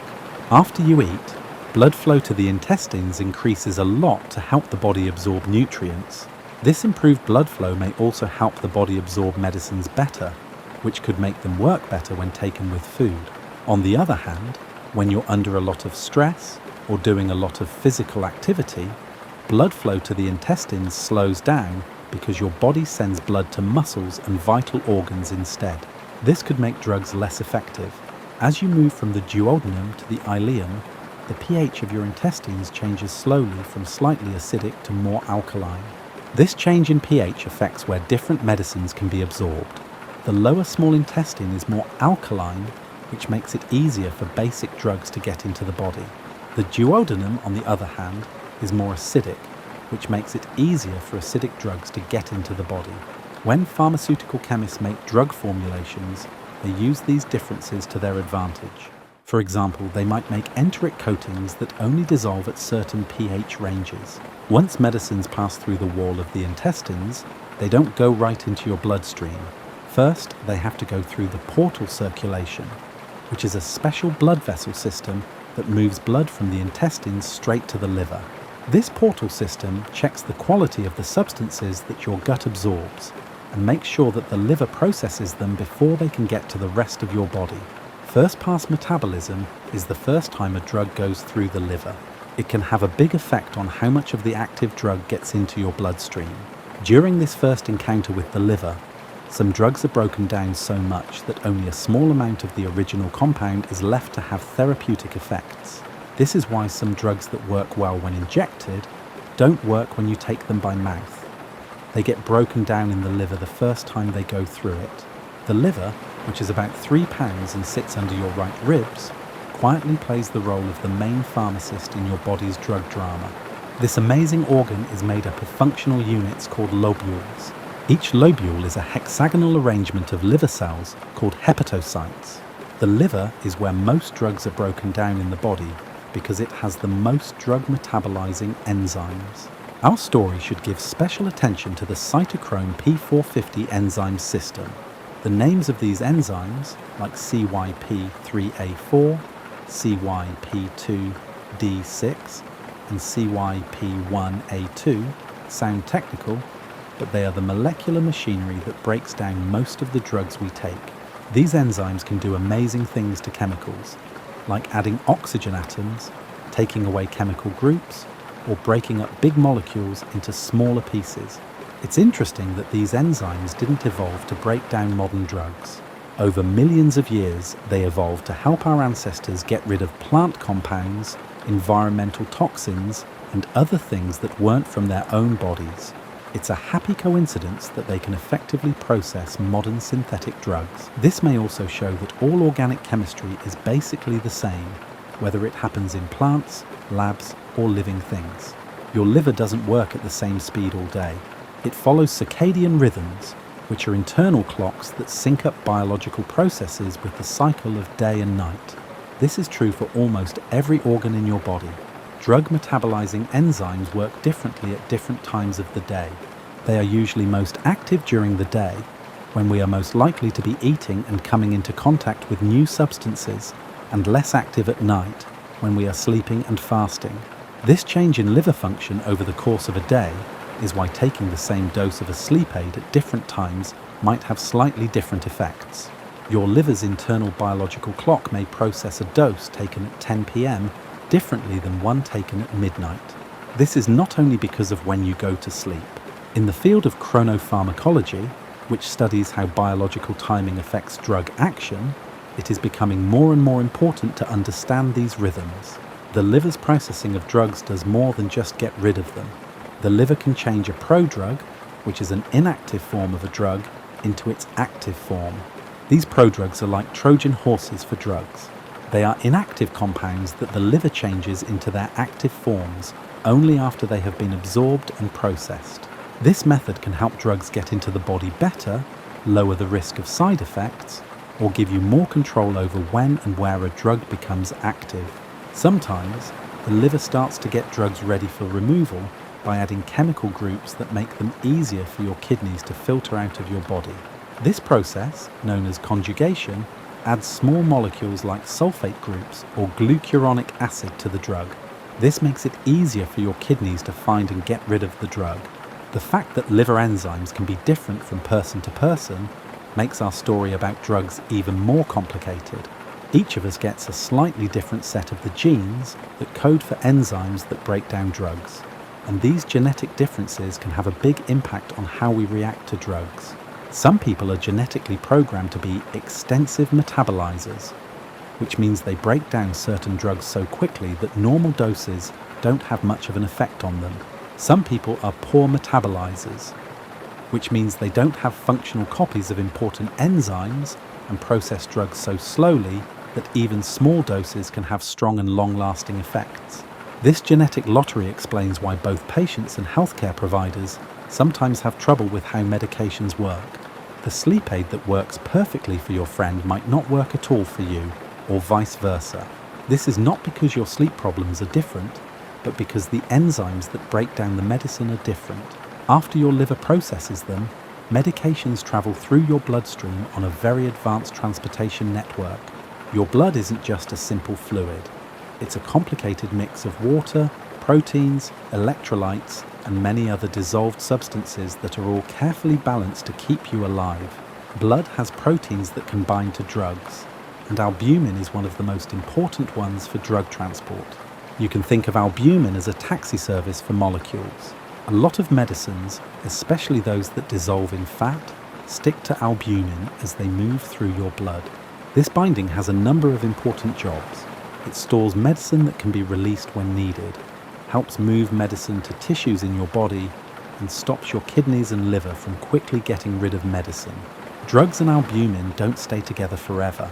They are in a dynamic equilibrium, with drug molecules constantly binding to and releasing from albumin as they move around. The only medication that is pharmacologically active is the free medication that is not bound to anything. This means that it can leave the bloodstream and interact with tissues. This means that things that affect albumin levels or binding capacity can change how well a drug works. Age, illness, and nutritional status can all change the levels of albumin and how well it binds to other substances. Older adults frequently exhibit diminished albumin levels, which may elevate the concentration of free active drug in their circulation. People with liver disease may not make as much albumin, and people with kidney disease may lose albumin in their urine. These changes can have a big effect on how medications work in the body, and they may need to be adjusted. Your blood carries drugs to every tissue, organ, and cell in your body, but not every place is happy to see them. Blood flows at different rates through different tissues, and they have different binding capacities and affinities for different drugs. Some drugs like fatty tissues a lot, and they build up in adipose tissue like molecular tourists who are drawn to a nice resort. This tissue distribution isn't random. It follows patterns that can be predicted based on the chemical and physical properties of the tissues and the medication. Lipophilic drugs, which dissolve easily in fats, tend to build up in fatty tissues. Your brain is about 60% lipid by dry weight. This isn't a coincidence. For sleep medications, this is exactly what we want in terms of brain distribution. Because of the blood-brain barrier, your brain is a unique challenge for getting medicine to it. This barrier isn't just a wall. It's a smart, active system that keeps harmful substances away from your most important organ. The capillaries in your brain are different from those in the rest of your body. The cells are tightly connected, which keeps most things from just squeezing through gaps. There are special transporters in the blood-brain barrier that control what goes in and out of brain tissue. Some of these transporters are friendly to certain drugs and carry them across the barrier with molecular hospitality. Some of them act like bouncers, actively pumping foreign substances back into the bloodstream to keep them from getting into the brain. How well a drug can get to its brain targets depends on how well these two transport systems work together. Sleep medications are made to get past this protective barrier. They often use molecular mimicry to make themselves look like natural substances that the brain normally welcomes. Some pretend to be neurotransmitters, while others pretend to be amino acids. They get past the brain's defenses and go to their intended targets in neural tissue. When sleep drugs get into your brain, they have to deal with a very complicated environment. Your brain has about 86 billion neurons, and each one is connected to thousands of others by synapses. This makes a communication network that is bigger than any system made by humans. The molecules of the medicine move through this neural matrix like molecular snow, eventually finding and attaching to their specific target receptors. GABA receptors are the most common targets for sleep medications. Learning about these receptors shows how well-designed pharmaceuticals can be. Gamma-aminobutyric acid, GABA, is the main inhibitory neurotransmitter in your brain. In other words, it's the brain's slow-down signal. GABA opens channels that let chloride ions into neurons when it binds to its receptors. This makes the neurons less likely to fire and send signals. But GABA receptors aren't the same all over your brain. They have different types, each with its own set of characteristics and locations. Most sleep medications work by targeting the GABAA receptors, which are very complicated themselves. 5 protein subunits make up each receptor, and they are arranged around a central channel. There are many different types of each subunit. This complexity isn't just for school. It has real-world effects on how sleep medications work and what side effects they might have. Receptors have different properties depending on how the subunits are put together. Some are mostly found in parts of the brain that control sleep and wakefulness, while others are found in parts that control anxiety, and still others are found in circuits that control memory formation or muscle coordination. Modern sleep medications are increasingly designed to exploit this receptor diversity. Newer drugs are made to only affect certain receptor subtypes, rather than just making GABA work better all over the brain. A drug that only affects receptors in brain areas that control sleep, and not those that control memory, might help people sleep without making memory problems worse, as older sleep aids can do. When a sleep medication binds to its receptor, it starts a chain reaction of molecular events in the brain cell. The receptor changes shape, which makes its central channel wider or keeps it open longer than GABA would on its own. More chloride ions enter the cell, which makes it even less likely to fire. Like a whisper going through a crowd, the effect spreads through connected neural circuits, slowly slowing down the brain activity that keeps us awake and aware. Pharmacologists call these receptor interactions dose-response relationships. Only the most sensitive receptors are affected at low doses, which makes people feel a little calmer. As the doses go up, more receptors are used, and the effects become stronger. Eventually, at very high doses, enough receptors are affected that consciousness is lost completely. This is the idea behind general anesthesia, which uses drugs that work on similar receptor systems but at much higher concentrations. Different sleep medications have different times and lengths of receptor binding. Some bind and break apart quickly, which means they work quickly but don't last as long. Some bind more slowly but stay in place longer, which makes the effects last all night. Still others have a slow metabolism that slowly lowers their receptor binding over time. This lets them wake up naturally without the sudden end that can cause rebound insomnia. Your brain's reaction to sleep drugs isn't always the same. It changes over time as you take them more often. Your brain slowly gets used to sleep medication because of neural plasticity, which is the brain's ability to change and reorganize itself. There may be fewer receptors may become less sensitive, or compensatory systems may become more active. This neuroadaptation is what makes tolerance possible. It explains why some people need higher doses over time to get the same sleep-promoting effects. In the meantime, your kidneys have quietly started their own important work in our pharmaceutical drama. These paired bean-shaped organs are about the size of your fist and are located on either side of your spine just below your rib cage. They are some of the hardest working organs in your body. About 50 times a day, they filter all of your blood, which is an amazing feat of biological engineering that is better than any man-made filtration system. There are about 1 million nephrons in each kidney, and each nephron is a tiny work of biological art. A glomerulus is a group of tiny blood vessels that make up the nephron. It is wrapped in a cup-shaped structure called Bowman's capsule. As blood moves through the glomerulus, pressure pushes fluid and small molecules through the capillary walls and into the capsule. This makes an ultrafiltrate of blood. This first filtrate has not only waste products, but also useful things like glucose, amino acids, vitamins, and, most importantly for our story, medicines and what happens to them when they break down. The filtrate then goes through a long twisted tube where the kidney does its real work. Different parts of this tube are good at reabsorbing different things. Almost all of the glucose is taken back, most of the amino acids are taken back, and the water and electrolytes are carefully balanced. This tubular system offers both benefits and drawbacks for medications. Water-soluble drugs and their metabolites can be easily filtered at the glomerulus. If they are not reabsorbed, they will be excreted in the urine.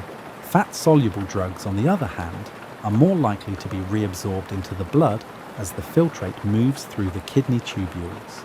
This makes it harder to get rid of them. To deal with this problem, the kidney has developed very advanced transport systems. Active transport pumps in the kidney tubules can take certain molecules from the blood and put them into the urine, even when there are more of them in the blood than in the urine. This means that they are working against concentration gradients. These pumps use energy from cells, but they help the kidney get rid of things that might build up in the body.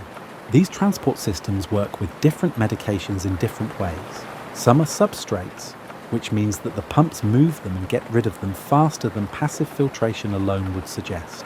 Some are inhibitors, which stop the pumps and could cause other substances to build up.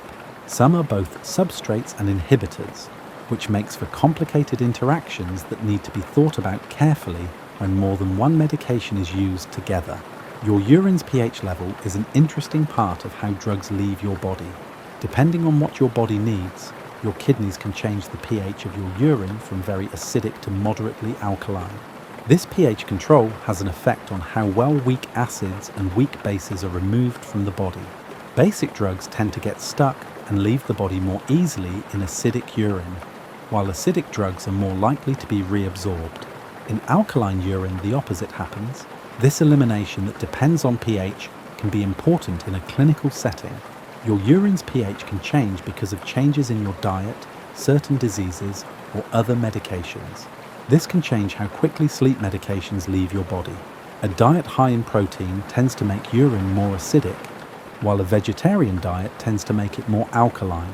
These dietary effects usually aren't big enough to need changes in the dose of medication, but they do add to the fact that people respond to drugs in different ways, which makes pharmacology both hard and interesting. Your kidneys also follow circadian rhythms, which means they filter and get rid of things at different rates during the day. Your body's internal clock affects the flow of blood to your kidneys, the rate at which they filter blood, and the activity of transport pumps. Kidneys usually work harder during the day and slower at night. This can change how long medications stay in your body depending on when you take them. When thinking about how the kidneys get rid of drugs, the idea of drug half-life becomes very important. Half-life is the amount of time it takes for half of a drug to leave your body. It is one of the most important things that affect how often you need to take a drug and how long its effects will last. A drug with a short half-life is quickly removed from your body, so you need to take it often, but it also clears out of your system quickly. A drug with a long half-life stays in your body longer, so you don't have to take it as often, but it could have longer lasting effects. Half-life is very important for sleep medications because it tells you what will happen the next day. A sleep aid with a very short half-life might help you fall asleep, but it might wear off too quickly, waking you up in the middle of the night. One that lasts a long time might help you sleep through the night, but make you feel tired the next morning. The best sleep medicine would have a half-life that matches how long you want to sleep. It should last all night but be mostly gone by morning. Differences in how well each person's kidneys work can have a big impact on how drugs are broken down, and, as a result, their effects. As we get older, our kidneys don't work as well. After age 40, they usually lose about 1% of their capacity each year. This decline that comes with age means that older people get rid of many medications more slowly, which may mean they need lower doses or less frequent dosing to avoid side effects and build-up. Kidney disease, even in its early stages, can have a big impact on how well medications are cleared from the body. People whose kidneys don't work as well may build up drugs that the kidneys mostly get rid of, which could cause effects that are too strong or last too long. Because of this, doctors often change the doses of medications based on how well the kidneys are working. They do this by doing blood tests that measure creatinine or estimate glomerular filtration rate. You might be surprised to learn that how hydrated you are affects how well your kidneys work and how quickly drugs leave your body. Dehydration slows down blood flow to the kidneys and may make it harder for some drugs to leave the body. On the other hand, drinking enough water helps the kidneys work better and get rid of drugs. This is one reason why doctors often tell their patients to drink enough fluids. However, for sleep medications taken at night, there is a clear balance to be struck between helping the kidneys work properly and not having to go to the bathroom in the middle of the night. When you take more than one medication, they can interact with each other in complicated ways that create a web of pharmaceutical relationships in your body. The systems that get rid of drugs are the most complicated of all.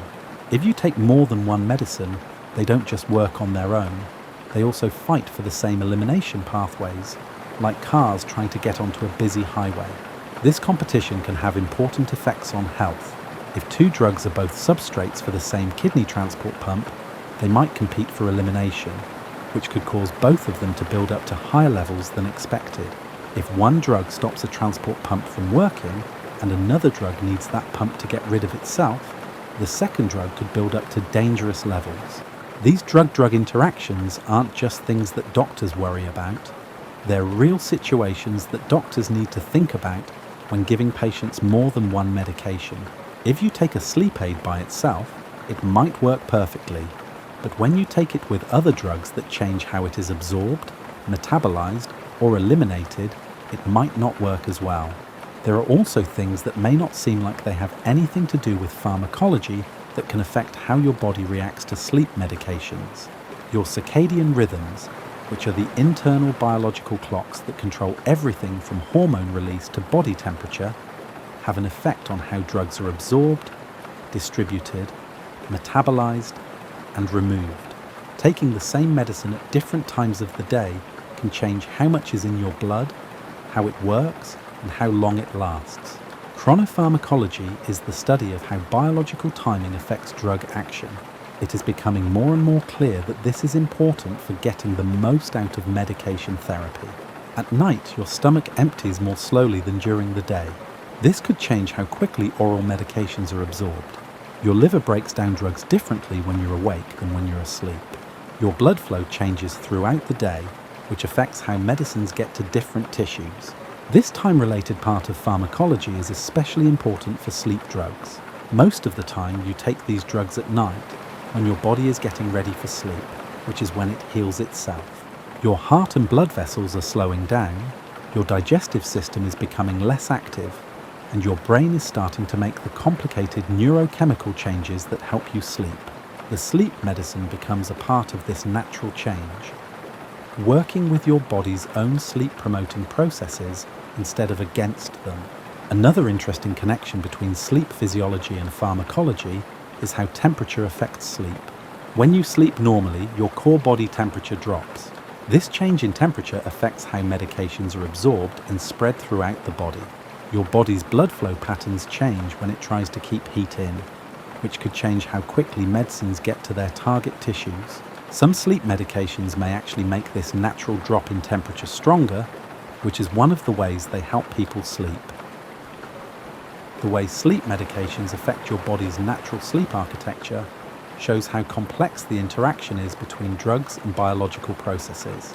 Normal sleep isn't just being unconscious, it's a complex state that goes through different stages, each with its own traits and purposes.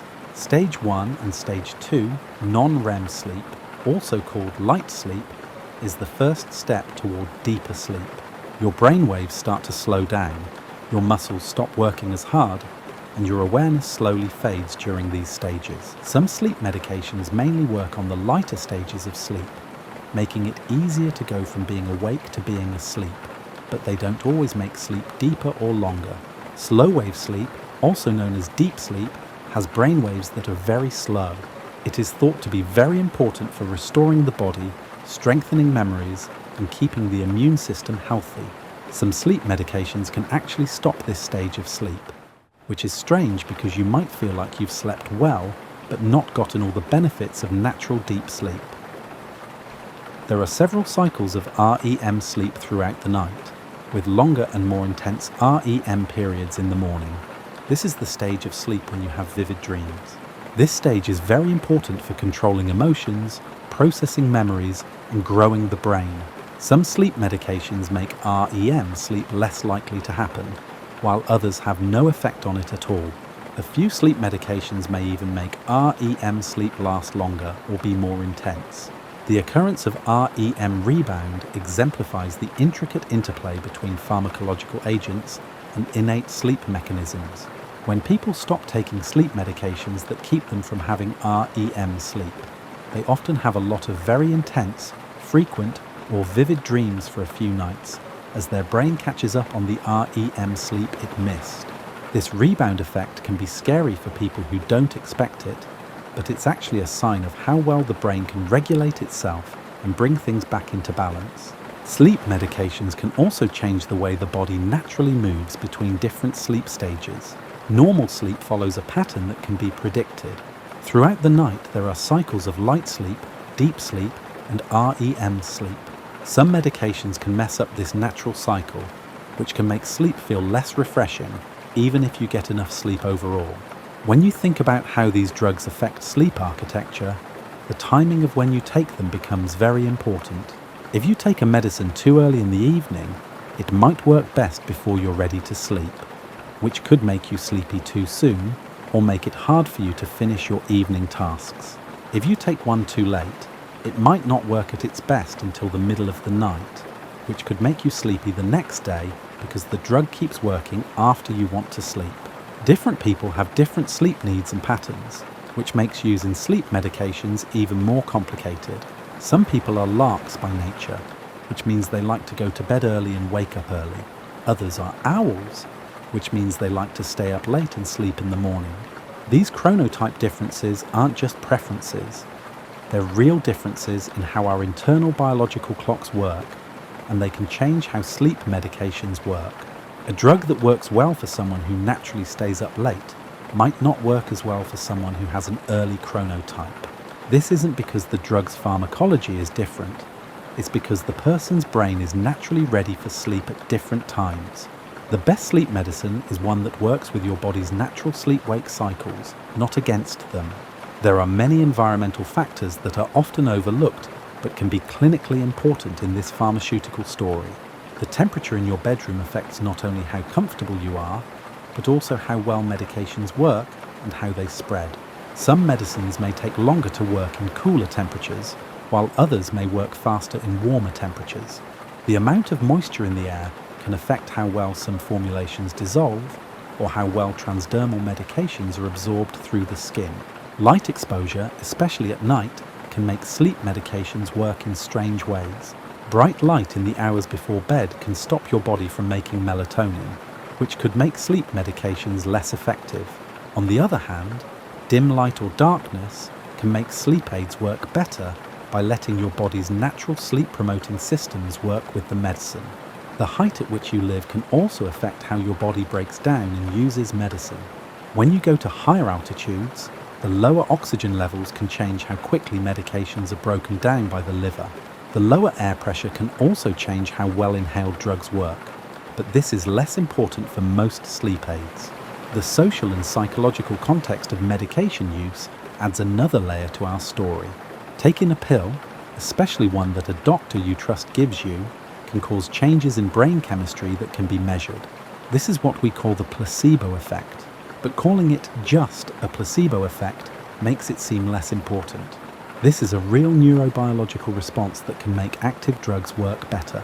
If you think you're going to be sleepy, your body may release its own sleep-promoting chemicals. Your brain can get ready for sleep by making taking your medicine a part of your daily routine. The bedroom, the bedtime routine, and even the act of turning off the lights and getting into bed all play a role in the complex neurochemical cascade that helps people sleep. Sleep medications work within this larger context rather than on their own. The social aspects of using sleep medications also have an effect on how well they work. Stress from family, work, or health can trigger your body's stress response systems, which release cortisol and adrenaline that work against the effects of sleep medications. On the other hand, feeling safe and calm can make medication work better by letting your body's natural sleep systems work at their best. People's cultural views on sleep and medicine can affect whether or not they choose to use sleep aids and how well they work. In cultures that look down on sleep problems or medication use, people may feel anxious about taking sleep aids, which can make them less effective. On the other hand, when using sleep medications is normal and supported, people may have better results because they are less anxious and have higher expectations. When you stop taking sleep medications, it shows how adaptable your body's neurochemical systems are. If you've been taking a sleep aid regularly, especially one that boosts GABA activity, your brain slowly changes its natural chemistry to keep things in balance when the outside chemical is present. Your brain might try to keep working normally, even though a drug that boosts GABA is always there. This could mean that neurons make less GABA, or that GABA receptors become less sensitive. This neuroadaptation becomes a problem if you suddenly stop taking the medicine. Your brain is making less of the chemicals that help you sleep and has fewer or less sensitive receptors to respond to them. The result can be rebound insomnia, which is when you have trouble sleeping that is worse than the problem that made you take the medicine in the first place. This rebound effect usually goes away as your brain gets used to working without the medicine, but it can take days to weeks and be very uncomfortable. This neuroadaptation helps us understand why doctors often suggest slowly lowering the dose of sleep medications instead of stopping them all at once. This tapering process gives your brain time to slowly change its natural chemistry, which helps lessen withdrawal symptoms and the chance of having severe rebound insomnia. The idea of kindling gives us a new way to think about sleep medication withdrawal. This phenomenon, initially identified in seizure studies, pertains to the brain's increasing sensitivity to withdrawal effects following successive cycles of medication administration and cessation. When someone stops and starts taking sleep medicine again, the withdrawal symptoms may get worse, and it may take longer for the brain to get used to it again. This isn't a punishment for taking medication, it's just how neural plasticity works. Knowing this can help explain why taking medication consistently and with care is often better than taking it only when you need it. Your gut microbiome, which is the huge ecosystem of bacteria, fungi, and other microorganisms that live in your intestines, has a surprisingly big effect on how well sleep medications work. Researchers are just starting to figure this out. These tiny creatures don't just hitch a ride, they also take part in your body's chemistry, including how your body breaks down the drugs you take. Some types of bacteria can break down certain drugs, which could lower the amount of active medication that gets into your bloodstream. Some people make their own neuroactive chemicals, like GABA, serotonin precursors, and other chemicals that can change sleep and mood. The bacteria in your gut microbiome and how much of each type you have can affect how well sleep medications work for you. This microbiome makeup isn't set in stone. Diet, stress, illness, antibiotic use, and age all affect it. If someone has recently taken antibiotics, their microbiome may have changed in a way that makes it process drugs differently than usual. A person with digestive problems might have a microbiome that changes how drugs are absorbed or broken down. The time of meals in relation to taking medicine can also affect which bacteria are most active and how they might interact with drugs.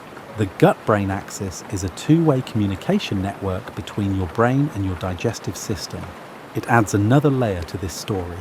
Your gut makes a lot of the same neurotransmitters as your brain, like serotonin, dopamine, and GABA. When sleep medications change the chemistry of the brain, they can also change how the gut works. Changes in gut chemistry can also change how the brain works and how well medications work. Stress is a great example of how psychological factors can affect drug outcomes through biological means. Your hypothalamic pituitary adrenal axis turns on when you're anxious or worried, releasing hormones like cortisol and catecholamines like epinephrine and norepinephrine. These stress hormones don't just change how you feel, they also change how drugs are broken down, absorbed, and work. Stress that lasts a long time can make some liver enzymes work harder, which could make medications break down faster and be less effective. Acute stress can change how medications are absorbed by changing how quickly the stomach empties and how blood flows through the intestines. Stress hormones can also directly block the effects of sleep medications at their target receptors, which means that your body's stress response and the medication's sleep-promoting effects are basically fighting each other. The connection between pain and sleep medications is another example of how different physiological systems can work together in complicated ways. Pain and sleep share common neural pathways. Numerous brain regions engaged in pain processing can currently affect sleep regulation. When someone has chronic pain, it's not just that it makes it hard to sleep. The pain changes the chemistry in the brain, which can change how sleep medications work.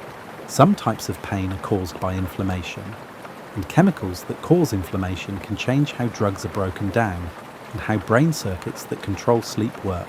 When taken with sleep aids, anti-inflammatory drugs can sometimes help people sleep better by not only easing pain, but also lowering inflammation that gets in the way of normal sleep physiology.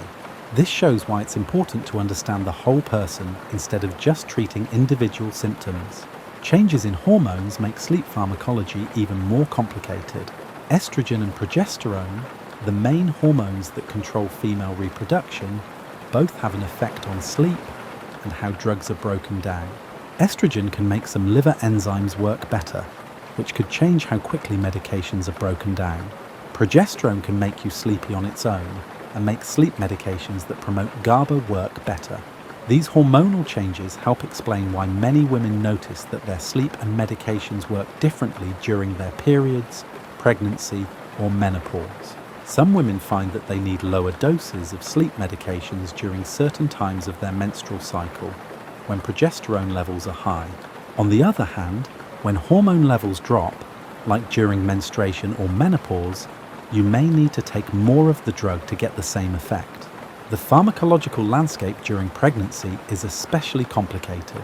The physiological changes that happen during pregnancy, such as more blood volume, changes in protein binding, and changes in liver and kidney function, all affect how drugs work in the body. The developing fetus also raises ethical questions that are often more important than the medical ones.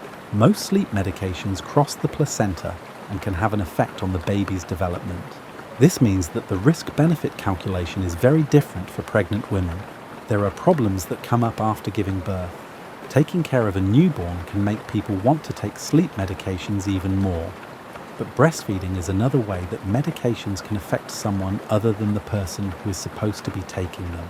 Most sleep aids can get into breast milk to some degree, which could change how babies sleep, eat, or grow. Changes in pharmacology that happen with age are important to pay attention to, because sleep problems tend to get worse as people get older, while the body's ability to process medications usually gets worse. Many things change as we get older that affect how drugs work. The production of gastric acid often goes down, which can change how some medicines dissolve and are absorbed. The liver's mass and enzyme activity often go down, which slows down drug metabolism. Kidney function usually declines, which makes it harder for medications that depend on renal clearance to be removed from the body. The blood-brain barrier becomes more permeable as we get older, which may be the most important thing for sleep medications because it makes it easier for drugs to get into brain tissue. This higher permeability, along with changes in brain chemistry and receptor sensitivity that happen with age, means that older people often feel stronger effects from the same doses of sleep medications. A dose that is right for a 30-year-old could make a 70-year-old confused, fall, or become too sleepy. Changes in body composition that happen with age also change how drugs are distributed. As people get older, they usually have less muscle mass and more fat tissue compared to their total body weight. A lot of sleep medications are lipophilic, which means they tend to build up in fatty tissue. This makes a reservoir that can make the effects of the drugs last longer.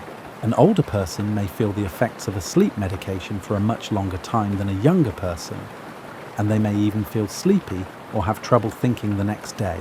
Polypharmacy, or taking more than one medication at the same time, is especially important for older adults because they are more likely to have several health problems that need different treatments. The more medications you take, the more likely they are to interact with each other. Sleep aids can interact with a lot of other drugs. Blood pressure medications, heart medications, antidepressants, pain medications, and even over-the-counter supplements can all change how sleep aids work or be changed by them. Some of these interactions happen when drugs are broken down in the body, when different drugs compete for the same liver enzymes or transport systems. Some happen when drugs work together, like when drugs with similar effects can make you too sleepy, or drugs with opposite effects can cancel each other out. Some medications have indirect effects, like a sleep aid that affects kidney function, or a drug that affects liver function and changes how sleep medication is broken down. The pharmaceutical industry has responded to these challenges by creating more advanced drug design and delivery systems. Most new sleep drugs are made to be selective for certain receptors, which means they only affect certain GABA receptor subtypes. This helps reduce side effects while still helping people sleep. Some of them have dual-layer tablets that release the medicine at 2 different rates, which helps you fall asleep quickly and stay asleep. Sublingual formulations, which are medicines that dissolve under the tongue, are good for people who have trouble swallowing pills or who need quick action. These avoid the unpredictability of gastric emptying and first-pass liver metabolism, which makes absorption more predictable and effects happen faster. They're very helpful for taking in the middle of the night, when someone wakes up and needs help going back to sleep without having to wait for a pill to pass through their digestive system. Orally disintegrating tablets are another new way to deliver sleep medications. These formulations dissolve quickly in the mouth without water, making them easy to use at the bedside and possibly providing faster effects than regular tablets that need to be swallowed and absorbed through the digestive system. Some have flavor enhancers or sweeteners to make them taste better. Knowing that how the medicine feels can affect both how well it works and how likely people are to take it. Another way to deliver sleep medication is through transdermal patches. These patches stick to the skin and slowly release medication, keeping drug levels steady all night long without the highs and lows that come with taking medicine by mouth. The skin absorption skips the digestive system completely, so there are no problems with food interactions or stomach issues that could affect how well oral medications are absorbed.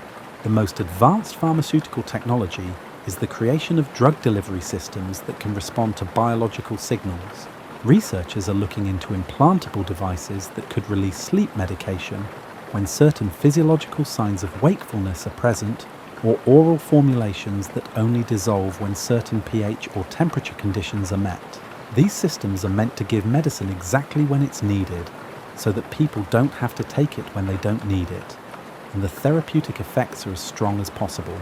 Pharmacogenomics, which looks at how genetic differences affect how drugs work, is being used more and more in sleep medicine. Testing for certain genetic variants that affect how drugs are broken down can help you guess how someone will react to certain sleep medications. If someone has genetic variants that make certain drugs break down quickly, they may need higher doses or different drugs. On the other hand, if someone has variants that make drugs break down slowly, they may need lower doses or drugs that break down in different ways. These genetic tests aren't standard in sleep medicine yet, but they're becoming easier to find and cheaper. As we learn more about how genes affect drug response, personalized medicine that selects and doses medications based on a person's genetic profile may become the norm. This could make managing sleep medications less of a trial and error process, which would lead to better results with fewer side effects. Chronotherapeutics is another area that researchers are looking into to make sleep medications work better. This method involves giving drugs at the same time as natural biological rhythms to get the best therapeutic effects and the fewest side effects.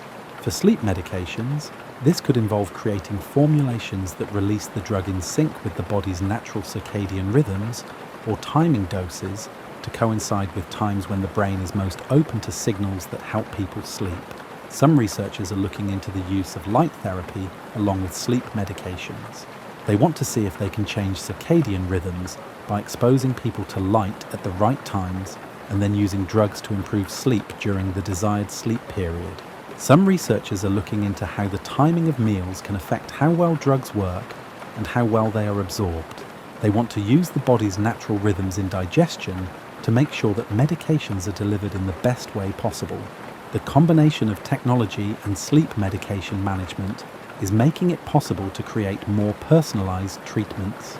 Smartphone apps can keep track of sleep patterns, when to take medicine, and side effects. This information can help you find the best dose and time.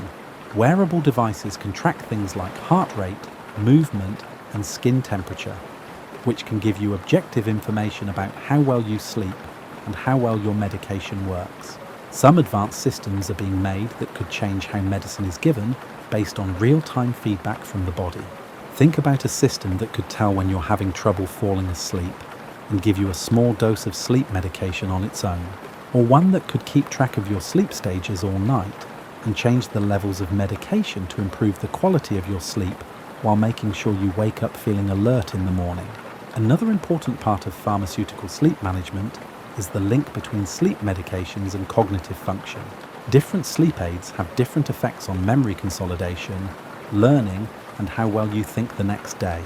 Some drugs that help people fall asleep might get in the way of the memory consolidation processes that happen during certain stages of sleep. Some may leave behind residual sedation that makes it hard to think clearly in the morning, even if the person slept well and for a long time. People whose daytime performance depends on their mental health need to know about these cognitive effects. A sleep medication that is effective for an individual with a flexible schedule may pose challenges for someone requiring mental acuity in the early morning. The timing of taking the medicine, the type of medicine chosen, and the amount taken all have an effect on these cognitive effects. New studies on sleep and brain health show that the quality of sleep that people get with medication might be different from natural sleep in ways that could affect cognitive aging and the risk of neurodegenerative diseases in the long term. Some research indicates that specific phases of natural sleep are crucial for the elimination of metabolic waste from the brain, including proteins linked to Alzheimer's disease. If sleep medications change the way sleep works in ways that slow down these clearance processes, there may be a trade-off between short-term sleep improvement and long-term brain health. But this research is still changing, and the picture is not clear. Poor sleep is linked to a higher risk of cognitive decline and dementia, so drugs that help people sleep better may actually be good for brain health, even if the sleep they help people get is different from natural sleep. The key is probably to find ways to get enough sleep while keeping the most important parts of natural sleep architecture. While the biological story may seem more important than the economic side of sleep pharmacology, the economics of sleep pharmacology actually play a big role in how medications are made and how easy they are to get, which can have an effect on patient outcomes. It costs a lot of money, often hundreds of millions or even billions of dollars, to make new medicines. This cost has an effect on which drugs are made, how much they cost, and how easy they are for patients to get. Generic drugs are cheaper than brand-name drugs, but they may not always work the same way as the original. Even if the active ingredient is the same, small differences in inactive ingredients, manufacturing processes, or how the drug dissolves can sometimes cause differences in how well it works or what side effects it has. Before sleep medications can be sold, they have to go through a long process of testing to make sure they work and are safe. However, the groups of people who are tested in clinical trials may not fully represent the range of people who will eventually use the medications. Older adults, individuals with multiple medical conditions, and those on polypharmacy are often inadequately represented in clinical trials.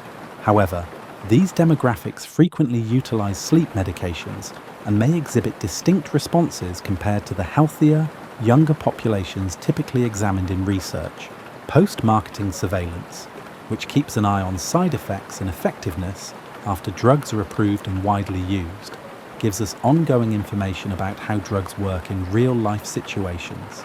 Sometimes effects that weren't clear in clinical trials only show up when a lot of people with different traits and situations take the drugs. The fact that drugs are made all over the world makes it even harder to make sure they are of good quality and consistent. One country might make the active ingredients, another might mix them into finished products, and a third country might ship them all over the world. Different countries and manufacturers may have different standards for quality control, manufacturing processes, and regulatory oversight. This could mean that the quality or effectiveness of medications is different. People are starting to realize that the environment is an important factor in making and getting rid of drugs. A lot of medicines go through the body without changing much and end up in water systems through sewage treatment plants that aren't made to get rid of pharmaceutical compounds. Some sleep medications have been found in drinking water and surface waters at very low levels. This raises concerns about the possible effects on the environment and human health of widespread pharmaceutical use. Finding ways to make pharmaceuticals more environmentally friendly and better ways to get rid of them and treat water are ongoing problems that affect public health, environmental protection, and pharmaceutical policy. As we near the end of our journey through the world of sleep drugs, it's worth thinking about how complex the interactions we've looked at are. From the time a pill dissolves on your tongue to the time your kidneys get rid of it, every step involves complicated biological processes that have been fine-tuned over millions of years of evolution. We have essentially taken over these old systems that were originally made to process nutrients and natural compounds and changed them to help us get better sleep in today's world. The story of sleep pharmacology is really about how chemistry and biology work together, how people come up with new ideas, and how they respect the body's own wisdom. Each drug is the result of years of research, thousands of hours of lab work, and the combined knowledge of many scientists, pharmacists, doctors, and patients who have helped us learn more about how these amazing compounds work. Responses to sleep medications are wonderful, though sometimes frustratingly different for each person. One person may have no problems with a certain drug at a certain dose, while another person may have side effects. This is not because the drug or the person is bad, but because human biology is so complicated. We all have different genes, life experiences, and physical traits that affect how drugs work in our bodies. This difference isn't a problem that needs to be fixed. It's a sign of how different people are, which means that medication management needs to be tailored to each person. The best sleep medicine for you is the one that works with your body, your situation, your needs, and your preferences. To find the best way to do things, you and your healthcare providers may need to be patient, watch carefully, and work together. The future of sleep pharmacology looks even more personalized and advanced. Genetic testing might help figure out how different people will react to certain drugs. Advanced drug delivery systems might give doctors more control over when and how medications are released into the body. A better understanding of circadian rhythms could lead to timing strategies that make treatments work better and cause fewer side effects. The future of sleep medicine may be an integration, which means combining drugs with behavioral therapies, changes to the environment, and changes to daily habits to treat sleep problems in a complete way. Medications can be useful in this integrated approach, but they work best when used carefully as part of a larger plan for getting good sleep. As you drift off to sleep tonight, whether on your own or with the help of drugs, remember that you're taking part in one of the most basic biological processes. Sleep isn't just not being awake. It's an active, restorative state that lets your body and mind heal, store memories, control emotions, and get ready for the challenges of the next day. The drugs we've talked about tonight can help this natural process when it's interrupted by illness, stress, aging, or the demands of modern life. They work by changing or improving the same neural pathways and chemical systems that naturally help you sleep. This helps bring back the balance between being awake and resting that is so important for health and well-being. Knowing how these drugs work in your body gives you more power to use them safely and effectively. You can make smart choices about when to take your medicine if you know that food affects absorption. When you know that each person's genetics affect how they respond to drugs, you can work more patiently and methodically with your healthcare providers to find the best ways to treat you. When you understand how complicated drug interactions can be more careful about mixing medications or supplements. Understanding the science behind sleep medications is the most important thing you can do to understand what they can and can't do. They can help a lot with sleep problems, but they're not magic. They work best when they are part of a full plan for good sleep that includes taking care of your sleep hygiene, managing your stress, staying physically healthy, and paying attention to your surroundings. The way a sleep medicine moves through your body, from absorption to distribution, metabolism, action, and elimination, shows how well all of your biological systems work together. Your digestive system takes in food, your cardiovascular system sends it around, your liver changes it, your brain reacts, and your kidneys get rid of it. It's a symphony of biological cooperation that happens mostly without our knowing it, but it's one of the most advanced chemical processing systems in the universe. As consciousness slowly fades and sleep takes over, take a moment to appreciate how amazing this biological process is. Whether you fall asleep on your own or with the help of drugs, it means that many molecular interactions, cellular processes, and organ system functions are all working together to give your body and mind the rest they need. Sleep well, knowing that the field of pharmaceutical science and human biology is always changing. This gives us hope for better treatments and a better understanding of one of the most important processes in life. You're part of a story of scientific discovery and human healing that has been going on for hundreds of years and will continue to do so in the years to come. This story is happening while you sleep, and your medications work their magic. Have a good night's sleep, and may it be deep, restful, and peaceful, thanks to the amazing combination of chemistry and biology that makes sleep aids possible. The night is yours to heal, restore, and go through the mysterious but necessary process of sleep that gets you ready for the adventures of the next day.